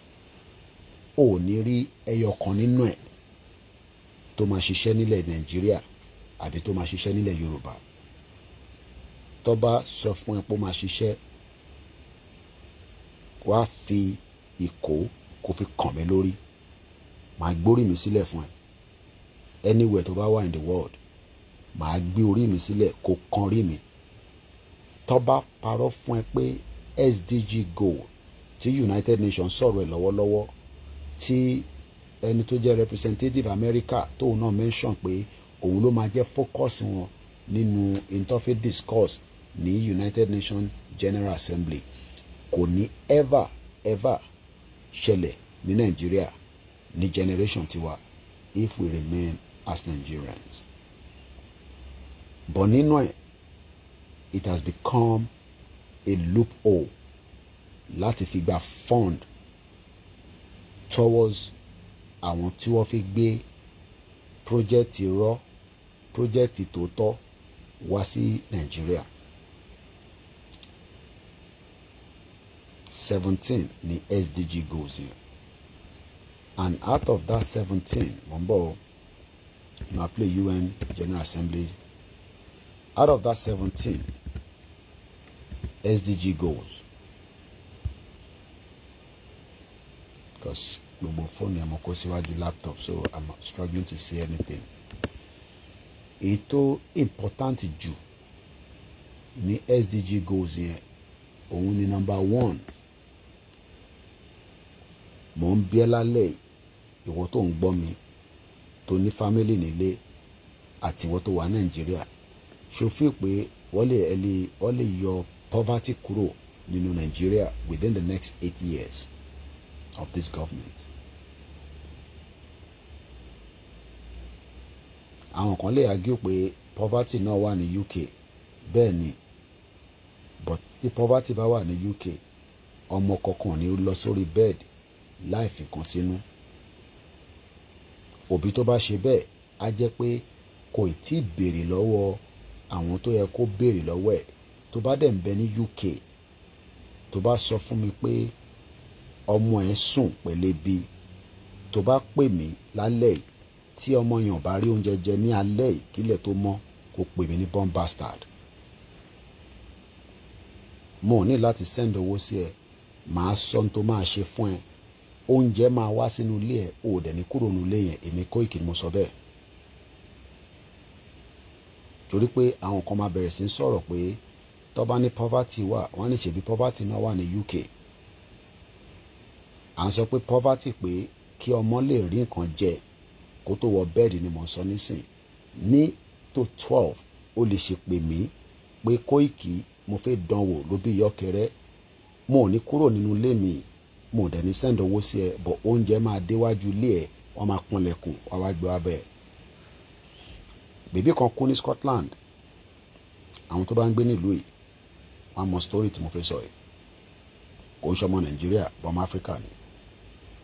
Wọ́n ní ibi ló pa sínú ilé. Ebi ó pa sínú ilé. Ẹ ti mọ̀ pé àwọn kákọ́sọ̀ rẹ tó ń bá ṣe is either they are evil or wọ́n ní ìmọ̀. Ara wàhálà táwa ti ṣe nílùú yìí tèmi náà jogún lára ìyá tèmi náà bá nílùú yìí ní 25 years. Ebi kan gbọ́dọ̀ pọ́mọ kan nílùú yìí. Oníwèé oúnjẹ báàgì méjì adẹnulé ẹ láwọn tó máa wá deliver, ò dẹ̀ ní láti sanwó fún. Lálẹ́ yìí ni mo ṣe ń sọ, alẹ́ yìí ní 11:30. Ǹjẹ́ irú ẹ̀ máa ṣẹlẹ̀ ní Nàìjíríà tẹ́ ń rí yìí? Mo ò ní pé owó láti fi fa sìgá, mo ò ní owó láti fi ra ọtí, àmọ́ ṣé pé oúnjẹ fọ́mọ tó ń bẹ nínú ilé àbí ọmọ tó sí nínú ilé pẹ̀lú ẹ̀, bó jẹ́ wọ nìkan náà ni, oúnjẹ gbọ́dọ̀ dé bá inú ilé. That is all we're asking for. So when they're telling you SDG goals is because America don't fund the United Nations. I don't think some of you know that. Nígbà tí Trump wà níbẹ̀, ó slash owó United Nations. Only because rádaràda rédèrèdè ló ń ṣe. Wọ́n kàn pump owó sí gbogbo àwọn West Africa part tí wọ́n ní resources tí làkàyè wọn ò ṣiṣẹ́. Òun ò ní owó tó ń fi san fún anybody. I am not here to endorse or support Trump, but mo ní ọmọ kan, kò ń ṣọmọ bí ìyàwó bí girlfriend o, lára àwọn tájọ́ ń ṣe Yorùbá yìí, owó tó ń gbà ní Amẹ́ríkà 6 figure ni. Ó náà wọn lè wé kí Trump padà, ọmọ Yorùbá ni. Ó ní because àwọn làwọn fọ́ǹdì owó tí Joe Biden tó ń waste jáde tó fi lọ ń jagun tí kò jẹ́ kó jà. Ẹni tí mò ń sọ yìí, ó náwọn 3 péré kọ́ fáwọn ní local government kan, mò ní sọ state ẹ̀, ó náwọn máa sọ di part of New York. Ó sì wà nínú Yorùbá Nation bí ṣe bá yín sọ̀rọ̀ yìí. Ó náwọn 3 péré kọ́kọ́ fáwọn ní local government kan, èmi ò ní sọ state ẹ̀, but ó sọ state ẹ̀ fẹ́mi. Ọ̀gá ni níbi tó wà nílùú Amẹ́ríkà ń bẹ. Àwa jókòó sínú ràtìràtì, a jókòó sínú ìdọ̀tí. À ń sọ fún yín, ẹ wá ń jẹ́ káwọn kan sọ pé àwọn economics, àwọn làwọn ní BAc, àwọn làwọn ní PhD, Nàìjíríà máa work. Ládùúgbò wo, lọ́nà wo, níbo ló fi gbà ṣiṣẹ́? Àwọn pẹ́rẹ́ǹtì tiwa tó rí owó lò, àwọn kan á máa jẹ́ arówó lò tó tún bá owó nílé. Bí ìyá mi ṣe ń ṣiṣẹ́ as the secretary of Mobile Oil, ó tún tajà. Tó bá ṣetán níbi iṣẹ́ níjọ́ Friday, ó ń lọ sí airport, láti airport ó dé New York. Níjọ́ Sunday, mo ti sọ fún yín ní gbogbo ìgbà rí, àjọ ń jẹ breakfast ni. Wọ́n pe trip yẹn ní U-turn. U-turn ló ń pe irú àwọn trip bẹ́ẹ̀. Àwọn tó ń sọ pé wọ́n rí owó lò nìyẹn. Ǹjẹ́ wọ́n lè ní, ǹjẹ́ wọ́n náà ríro owó lò bẹ́ẹ̀ nígbà táwọn tó ń ríro owó yẹn lò níjọ́ náà lọ́hùn tó rí bí nǹkan ṣe ń lọ lòun yá dànù ní 1991, and it took 7 years tí mo sì mi kúrò Nàìjíríà lèmi wá darapọ̀ mọ́. Èmi náà ti lò 25 years. Èmi wá ń jókòó lójoojúmọ́, mo ń ṣàlàyé fún ẹ pé Nàìjíríà ó ti dead. Ìwọ ń sọ fún mi pé kí n shut up torí pé wọ́n ní oní first class. Àwòṣe ògbóni mo kí ẹ gbogbo Ondo State. Ìwọ wá ń sọ fún mi pé mo mọ tí mò ń sọ, pé kí n tutù ẹ̀ dànù, pé nígbà yẹn nìyẹn Nàìjíríà ṣe máa dà. Òbí ṣì wà láyé. Ẹ̀yin tẹ́ bá súnmọ́ bàbá yẹn, ẹ béèrè pé ta ló ń pè ní Kóìkì Ọmọlóyè. Òbí ń ṣeré nínú sitting room bàbá mi, kò ń ṣe pé ó ní party tó ń ṣe. Gbogbo ìgbà ló máa ń bi àwọn ìyàwó ẹ̀, wọ́n máa ń bi pé Aláàjì èwo lẹ tún ṣe lénìí. Ẹni ayé bá bá láyé ló ń ṣayé. Those are the people that enjoy the life. Ìwọ wá jókòó. Àwọn economics kan wá ń jókòó sórí Arise television, orí TVC, orí channels, orí AIT, orí Muri, tí yẹn tẹ̀sí wa, Muri television. Wọ́n wá sọ fún ẹ pé Nàìjíríà máa dà. Níbi tí local government to function títí di wákàtí, ẹ jẹ́ ká gbọ́ United Nations. Aago 12 la máa parí ètò ti alẹ́. A ti wà ní 1:45. Lágbára Ọlọ́run tó bá di 12 a máa parí ètò yìí. Overcome the inequalities and divisions that blight our world today, including here at United Nations. Unless we act now, the Sustainable Development Goals could become an epitaph for a world that might have been. This issue is vitally important to the G77 and China. At their summit in Cuba, I will focus on getting the 2030 agenda back on track, using science and technology for good, and ensuring that the multilateralism delivers for all countries. I look forward to engaging with global leaders at these 4 very different summits before the world comes together for the opening of the General Assembly. Tó bá gbọ́n kan tó ń sọ, màá ṣàlàyé ẹ̀ later, but in tó fẹ́ sọ, mo fẹ́ kọ́kọ́ sì gbọ́ díẹ̀, màá ṣe àyàngbé fún ẹ. Ẹni tó ń sọ̀rọ̀ òun ni ọ̀gá United Nations. Gbogbo jágbajàgba tí wèrè woman yẹn tó ń pè rẹ̀ ní Dúpọ̀ ní tìrì, born bastard, pòun ti gba country fún yín. Ẹ jẹ́ dá gbogbo yẹn nù. Ẹ má lọ fún ayé láti attack. Sí nǹkan kan tó ń jẹ́ Yorùbá Nation country anywhere. Kóìkì lèmi jẹ́ Ọláyọmí Kóìkì. Kò sí anywhere kankan níbi kankan tó ń jẹ́ Yorùbá Nation àti declare àti gba country. Fàbó eré ọwọ́ nìyẹn. Bíbi tó ti ń mu kò mú. Torí wọ́n ní ilẹ̀ Haúsá ló náà ń gbé. So ẹ jẹ́ jókòó síbi kẹ́ farabalẹ̀. Kẹ́ gbọ́ international news, international media. Mo sọ fún yín pé kò ń ṣe pé mo dẹnu nínú Yorùbá Nation kò tí sí media náà. When it comes to international platform, èmi ni international media yín lórí Yorùbá Nation. Mo lè má good ní other area. Olúkálùkù wa ló good. But lórí international media kò tí sí media náà, gbogbo wọn mo challenge kọjáde lórí Yorùbá Nation. because èmi ni international correspondent fún yín nǹkan náà ń gba Yorùbá nation àwa gba Yorùbá nation èmi ò ní wá lè mú ẹ̀rí yẹn jáde fún yín àwọn ni ẹ má jẹ́ kó rí ẹ̀rí àwọn wèrè ní àti lọ chẹ́ẹ̀kì lórí website pump bastard ẹ chẹ́ẹ̀kì Yorùbá nation lórí website ẹ̀yin wàá rí kọ́pì mú jáde United Nations briefing lẹ́ngbọ́ yìí Anthony Guterres ló ń pè pump bastard ẹgbọ́n tó ń sọ jàre. The opening of the General Assembly of the United Nations in New York. Diplomacy is more important than ever to navigate the tensions of our emerging Diplomacy ẹ̀gbọ́n kan tó sọ mẹ́ẹ̀ diplomacy is kí ni jẹ́njà wálé padà díẹ̀ sí yeah. Into reform of global financial institutions, rules and frameworks, to adapt them to today's realities and more effectively enable developing countries to access the resources they need to invest in the Sustainable Development Goals. We must overcome the inequalities and divisions that blight our world today, including here at the United Nations.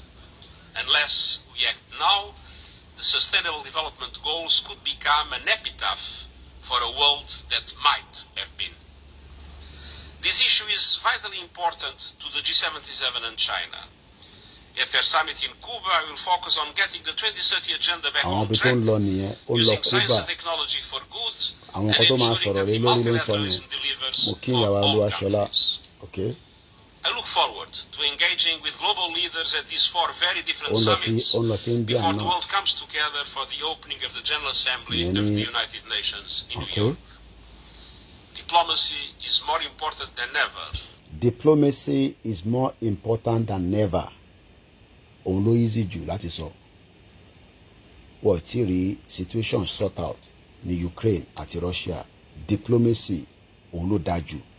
We will continue to explore every diplomacy tàbá lè lò. But diplomacy kakọ̀ jókòó sínú social media bí báyìí. Yorùbá nation no going back. Yorùbá nation yeah. A kù díẹ̀ o. We must go out on the street. Let's continue. Diplomacy is more important than ever to navigate the tensions of our emerging. Diplomacy is to navigate tension tí wà ní gbogbo àgbáyé. Ẹ wá máa wá diplomacy láti fi negotiate, láti fi navigate, be navigator. Nobody wants anybody to go. But we will continue that diplomacy. Nítorí pé diplomacy, is the key. But cherry diplomacy yẹn tó bá dé stage kan tí wọ́n bá fẹ́ jẹ́ kí diplomacy yẹn kó work. Ibi tẹ́tí máa wá béèrè lọ́wọ́ àwọn tí wọ́n fi jẹ́ kó work pé kí ló ṣẹlẹ̀ gangan? Kí la gbé kí la jù? A ní ká jọ ṣe diplomacy pẹ̀lú àwọn Yorùbá politician nísìn. Wọ́n ṣe kí ni? Wọ́n sá pẹ̀lẹ́, wọ́n fi sẹ́yìn, wọ́n ṣe bíi tí wọ́n gbọ́, wọ́n ṣe bíi tí kò kàn wọ́n, because after diplomacy la ṣe ń lọ ní route, and that is why it's been a very peaceful movement. But àwọn tá a fẹ́ bá ṣe diplomacy wọ́n wá ní kò kàn wá. Kíní kan wá pẹ̀lú Yorùbá nation tẹ́yìn ké kíní kan okay now no problem ẹnu ní gbogbo àjọ wa ẹja gbọ́ ètò kù tó ń sọ. Diplomacy is more important than ever to navigate the tensions of our emerging multipolar world. Ṣé gbọ́ the emerging multipolar world ayé tí gbogbo ẹ ti dìbò. Ta lè sùn tílẹ̀ máa mọ́ nísìn tó tún máa ní ìlú kan ti gba kú àbí ta lè sùn tí kankan máa tún. The world it's mo kí n grandma lé Àjàyí ẹ̀kálẹ́mà ìfẹ́ olúwa olómìdé mo kí ẹ ìyá mi Wunmi praise àní pẹ́ parí ètò sí gbogbo wa lè lọ sùn bí mi ò tẹ̀ tí sùn máa wà lórí Twitter ibẹ̀ ni máa ń jókòó sí. Diplomacy dágàn diplomacy ò dá ní China àti UK after ọdún 5 1 2 3 4 5 years imagine kò sí senior government official kankan láti UK kò dé China wọ́n jọ ń ṣe trade but wọ́n rán any representative lọ àfi tó ṣe lọ níjẹta ìyẹn mi pé kọ́ agree so àwọn tó ń sọ fún wa pé a gbọ́dọ̀ ní sùúrù káwọn olóṣèlú wa kọ́ agree pẹ̀lú wa a lè díẹ̀ o but a ní stop láti má exhaust diplomacy pẹ̀lú wọn. Modern world. Dialogue remains the only way to find joint approaches and common solutions. Dialogue is the only way to find solution to many problems but ṣáwọn olóṣèlú yìí máa jẹ́ dialogue. Anthony Guterres into easy jù lòun sọ yẹn ẹ̀gbọ́n kò tó máa ẹ mọ̀ pé àwọn journalists wọ́n máa wáìnì ní sí wọ́n máa tún sọ nǹkan míì ẹni sọ̀rọ̀. Common solutions to the global threats and challenges that we face. Global challenges níbi tí America ò gbà fún Russia ò gbà fún Ukraine and àwọn wá expect pé àwọn olóṣèlú tiwa máa wá gbà fún àwa bẹ́ẹ̀ yẹn wàá kọ́ accept pé a fẹ́ Yorùbá nation yẹn àwọn tó ìtẹ̀ tí ìjókòó pé kájọ ṣe tọmọlúàbí bàbá àti ìyá ọmọ àti aráalé kájọ bára wa sọ̀rọ̀ káwa máa wá fúnra wa ní time frame pé òkè intanet fẹ́ yìí kò ní bọ́ sí lẹ́sẹ̀kẹsẹ̀ but èyí táwọn tẹ̀ dá sí rárá tó bá yá olúkálùkù wa mọ̀ bó ṣe ń lọ ó kù díẹ̀ ni. Common solutions to the global threats and challenges that we face. Thank you. Now, question máa wá bẹ̀rẹ̀ nísìn ẹ wá farabalẹ̀ mo ní fẹ́ interrupt bíbá mo fẹ́ kí wọn náà kó farabalẹ̀ but later lọ́la àṣù máa ṣe analysis ẹ̀ dáadáa mo ní lè plate àwọn tó kù but ẹ jẹ́ ká wá gbọ́ bí táwọn journalist máa ti bèrè ọ̀rọ̀ lọ́wọ́ ẹ̀ kò ní pẹ́ mọ́ ẹ já sáré gbọ́. Secretary General Sherwin Bryce, South African Broadcasting. You just returned from the African continent, and in the context of growing coups and growing intractable conflicts, I wonder what your reading of the situation is in Africa right now. We see a growing anti-Western sentiment. We see the foothold that is being created by the Wagner Group, and of course the lack of development and the growing militant elements in the region. What's your assessment of what is going on right now, given the fact that the institutional reforms you are calling for are not going to happen overnight? You and I both know that. So what can be done in the interim? Does the the institutional reform tí UN ń béèrè fún kò ní wáyé ní Nàìjíríà láéláé bí Tinubu ṣe máa bá lọ nìyẹn. I pity Nigerians.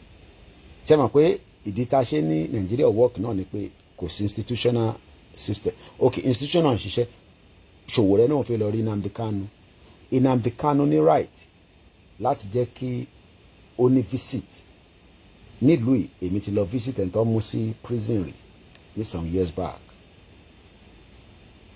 ó request pé òun fẹ́ ká wá rí òun adẹ̀tí mọ́jọ́ tó máa lọ rí àwa drive lọ sí prison yẹn àdè lọ I spend the time pẹ̀lú ẹ̀ àṣeré àsọ̀rọ̀ alúkàlùkù dẹ̀ lọ at least I think bí alẹ́ mi jà bẹ́ẹ̀ mẹ́ta mo ti dé prison láti lọ visit èyàn ẹlẹ́hún ẹni tó mú sí prison ò mí pé tọ́lọ́ ti mú sí prison ó ti di ayé ẹ̀ ti bàjẹ́ tán ẹni tí mò ń sọ ìgbọ́n ti jáde ó tún ti bẹ̀rẹ̀ ayé mi tó tún ń ṣayé ẹ̀ lọ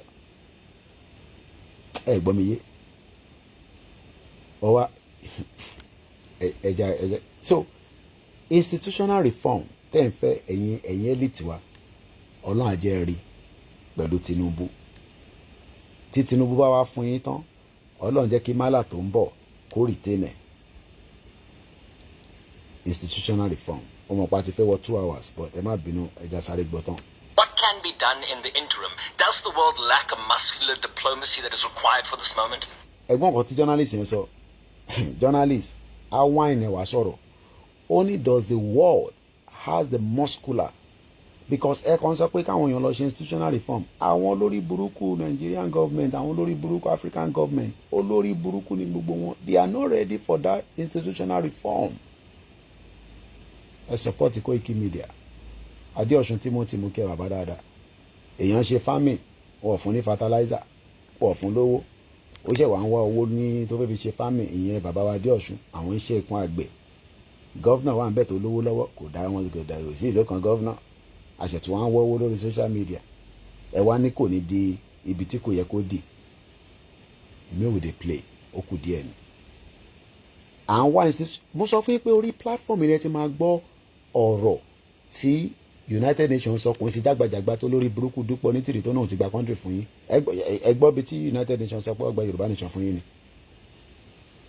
wọ́n bí Dúpọ̀ fi jẹ́ kọ́ bí òun ní question olórí burúkú ààrẹ whereas odindi United Nations General Secretary wọ́n wá iná kan ẹ̀ pé oní institutional reform kí ló ń jẹ́ institutional reform ẹ má bínú èèyàn mi mo gbọ́dọ̀ gbóhùn sókè ilẹ̀ ti ṣú òun wá institutional reform níbo ló ti fẹ́ rí ọ̀nà wo ló fẹ́ gbà rí gọ́vnà lórí burúkú Dàpọ̀ Abíọ́dún nísìn àwọn èèyàn ló ń dọ̀bálẹ̀ fún àwọn local government chairman ẹni tó ẹ̀kọ́ la góńgó mọ́ lórí wọ́n ń dọ̀bálẹ̀ ẹ̀kọ́ kẹlẹ̀bẹ̀ sójú gbogbo wa àtèmi náà ẹ rí fídíò yẹn ẹ lọ sórí social media wà ń bẹ náà ẹ lọ sórí Linda Ìkejì ó wà níbẹ̀ mo tún dàrẹ́ tì í síbẹ̀ ó dà pé Délé Mọ̀mọ́dù náà post ẹ̀ gọ́vnà local government chairman wọ́n wá ń dọ̀bálẹ̀ fún ibi tó ti ń dọ̀bálẹ̀ ìkọ́ akọ̀sùnmọ́ akọ̀pàgọ́mọ́ lórí ni ìjà máa bẹ̀rẹ̀ níbẹ̀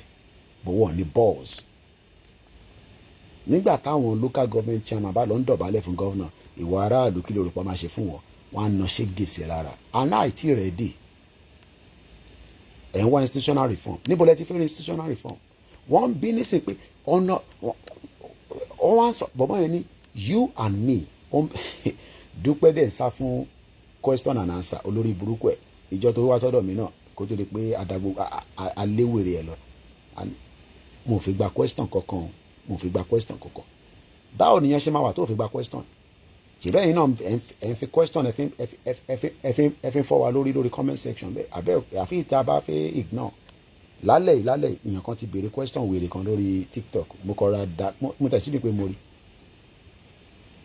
ojoojúmọ́ yìí ń béèrè question lọ́wọ́ wa òyìn kan wá náà ń lead Yorùbá nation ó wá ń sá fún question and answer kò ní dá fún níbi tó bá wà ogun lákàáyé máa wọlé pa ni kò ní kú síbi táṣọ ẹ̀ wà èmi mo sọ bẹ́ẹ̀ Dúpọ̀ Onítìrì ò ní kú síbi táṣọ ẹ̀ wà bomb bastard ò ń ṣe Yorùbá nation leader ó wá ní kọ́ máa bí ẹni question kókò wa máa sọ̀rọ̀ gbàgbàgbàgbàgbàgbàgbàgbàgbà àwa gan táwọn sọ̀rọ̀ gan àfún yín ní time àfún yín ní space kí la ṣe ń kí yín kí la ṣe ń recognize yín kẹ́ lè mọ̀ parí yín ni lòṣì àwítán yẹn kan wá náà tí ó ti gba Yorùbá nation wọ́n gba Adélé bọ̀ Adélé kọ̀ orí adé ni ẹgbẹ́ Adélé wá androde yìí bomb bastard ẹja gbọ́n ti journalist ti ń béèrè question lọ́wọ́ United Nations Secretary nísìnyí èmi bá yín tu ní pẹ́pẹ́ nì ilé tèmi ṣàlàyé nísìnyí èmi bá yín láti break it down òun wá rí institutional reform náà ni gbogbo yín wá everybody in Nigeria is looking for that same institutional reform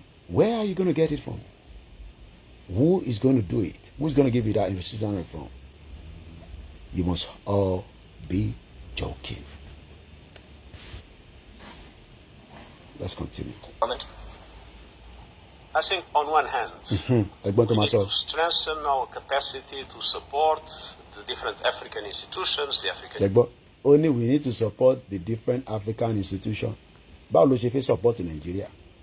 Ẹ béèrè lọ́wọ́ Anthony Guterres. How do you want to support Nigeria to have an institutional that will work where the rule of law will be applied to anyone regardless of your status? Kílẹ̀ mo gbọ́dọ̀ dé prison tó fi kékeré máa dùn sí iwájú bẹ̀ máa lọ ṣe fídíò fún yín. Ibẹ̀ ló ń sùn tó ń jí nísìn. Kékeré máa dùn ṣe àwọn ọmọ ṣèyàwó l'Àbújá. Wọ́n tẹ̀ rántí pé bàbá wọn wà ní prison àwọn máa lè. Kọ́tẹ̀ rọra ṣe ní kékeré wọ́n ṣe ní gbòǹkẹ́ ńlá ni nígbà tó yẹ pé wọ́n kíá. Kékeré máa dùn is in the prison with us regardless of his status. Ìbọ̀bá sanjọ́ bọ̀bọ̀ ẹlẹ́nu yánmá yẹn ó kọ lẹ́tà ó rò pé Nàìjíríà ló ń wà tamper with justice wọ́n sentence mo sọ fún yín pé tí Tinubu máa fi ṣe tán Kékeré máa dùn kò tí ì ní dé sí Nàìjíríà èmi ni mo sọ bẹ́ẹ̀ tó bá release an early term ọdún mẹ́rin ó máa lo tag tí kò dẹ̀ lọ lò Nàìjíríà ibẹ̀ ló ti máa lò kò dẹ̀ lè sá lọ bí ayámàsígbà torí yẹn ló sá lọ tó wọṣọ bí obìnrin. Britain ní aláwọ̀ rẹ̀ kò ṣẹlẹ̀ mọ́ láyé nílùú yìí. Bọ́bá release ẹ̀ sílé ọlọ́pàá gbọ́dọ̀ máa ṣọgbọ́n sẹ̀ kó má bàa sá lọ. Bomb bastard. Ẹ má bínú pa ti kọjá 12 there àti wà ní new month. Happy new month mo kí gbogbo èèyàn wa kò ní bàjẹ́ fún wa. Ẹ fọkànbalẹ̀.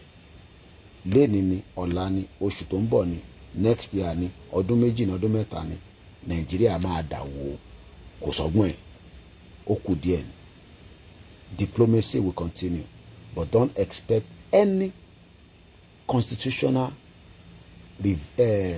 institution amendment or whatever in Nigeria. Anthony Our capacity to support the different African institutions, the African Union, the different regional organizations in their diplomatic efforts to bring peace, stability and democracy to the African continent. But at the same time, we need to create the conditions to allow the Africans to address the root causes of the problems they face. Kini root cause? Ọ̀la màá tún ṣe analysis kí ni dáadáa. Kí ni root cause problem tiwa nísìn? The indigenous people put together in a crazy country called Nigeria. That is the root cause. Mo kí gbogbo èèyàn wa happy new month. Oṣù yìí á jẹ́ oṣù tó dá fún gbogbo wa in whatever capacity. Kódà nínú Nigeria náà á dá fún wa náà la máa ṣe sọ.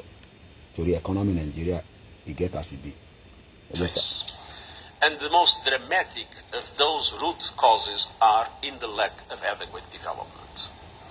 Development is essential. On sọ development. My question again, ṣé Tinubu máa fún yín ní development tó máa jẹ́ kí life wa better in 8 years? Happy new month once again. Àti fẹ́ máa lọ kù díẹ̀. Objective, if we want to create conditions for peace and stability in Africa. And that is the reason why it is so important to advocate for the SDG stimulus. It is so important to advocate for debt relief. It's so important to advocate for the rechanneling of special drawing rights. And it's so important. Another 30 years. Àìtí kúrò ní Nigeria. In táwọn fẹ́ ní ṣàmàṣe bolonge ìyá mi Elizabeth mo kí happy new month lẹ́ẹ̀kan sí gbogbo èèyàn wa bẹ́ẹ̀ ni ìyá mi Wunmi praise mo dúpọ̀ ní tìrìsì bastard wà láàrin méjì òun lẹ́yìn iṣẹ́ lẹ́yìn ju questions mi wọ́n dání lò a máa ní wọn fi gba question and answer ìyàwó èrè. Important to advocate for reforming our international financial architecture to make it coincide. Mo ṣì ń bọ̀ láti wá ṣe programu Abubakar Atiku Bagudu tí mo ní ó gbé $120 million cash ó gbé kúrò ní Nàìjíríà nígbà tí Abacha wà níbẹ̀ òun ni Tinubu fi ṣe budget and planning minister orí gbogbo wa ó máa pé tó bá yá ó kù díẹ̀ ni. Make it coincide to the power and economic relations of today's world. If we have more equity, more justice in the way the global economy. Báwo la ṣe fẹ́ ní justice? Ẹ ti gbowó síta ẹ̀ ń wá justice nínú Nàìjíríà dey play. Ẹ mú Nnamdi Kanu síbẹ̀ ẹ̀ náà wá justice. Kí ni Ìgbòho ṣe? Run, Africa will enjoy better conditions to address the root causes of the many situations of political instability and unfortunately of the coup d'etats that we have been witnessing. I'm a question concerning. Thank you, Secretary General. Michelle Nichols from Reuters. A question on the Black Sea grain deal. You wrote to Foreign Minister Lavrov earlier this week, I believe. What is contained in your new proposal to him to revive the Black Sea grain deal? We presented a set of concrete. Between Russia and Ukraine. Mama ṣàlàyé fún yín àwọn tí wọ́n fẹ́ kó gbóúnjẹ kọjá nìyẹn. Anyway, mo kí gbogbo wa happy new month.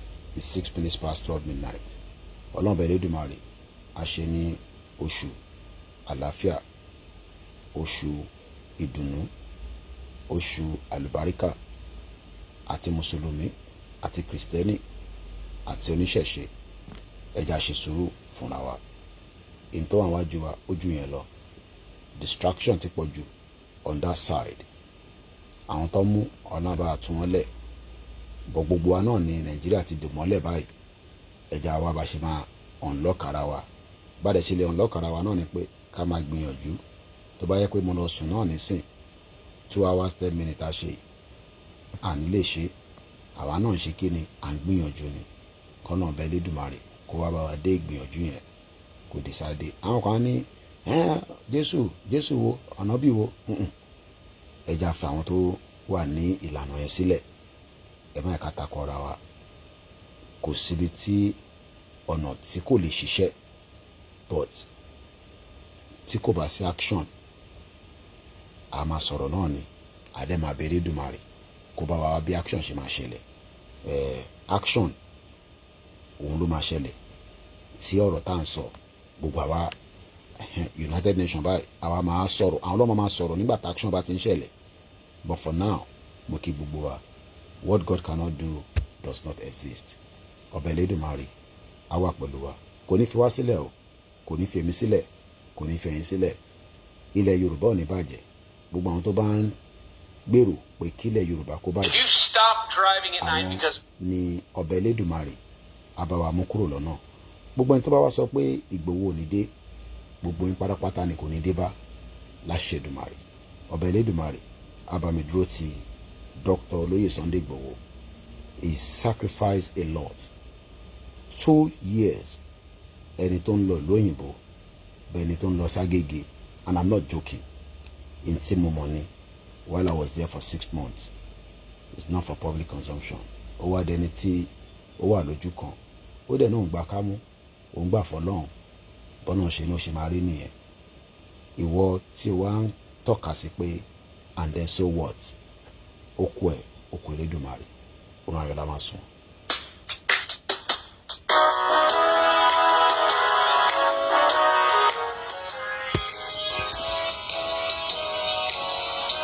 Iṣẹ́ wà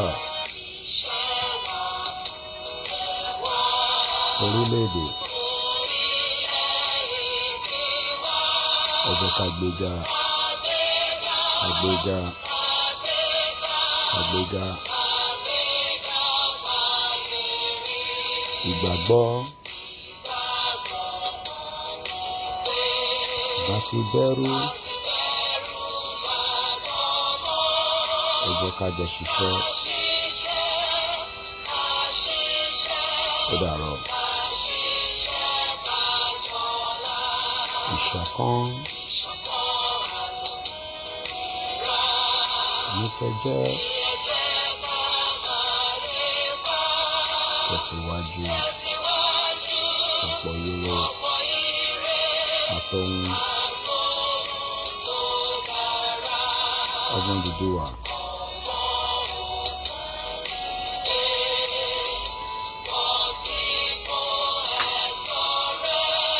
Àwa ni ìmọ́lẹ̀ ọjọ́ adúláwọ̀.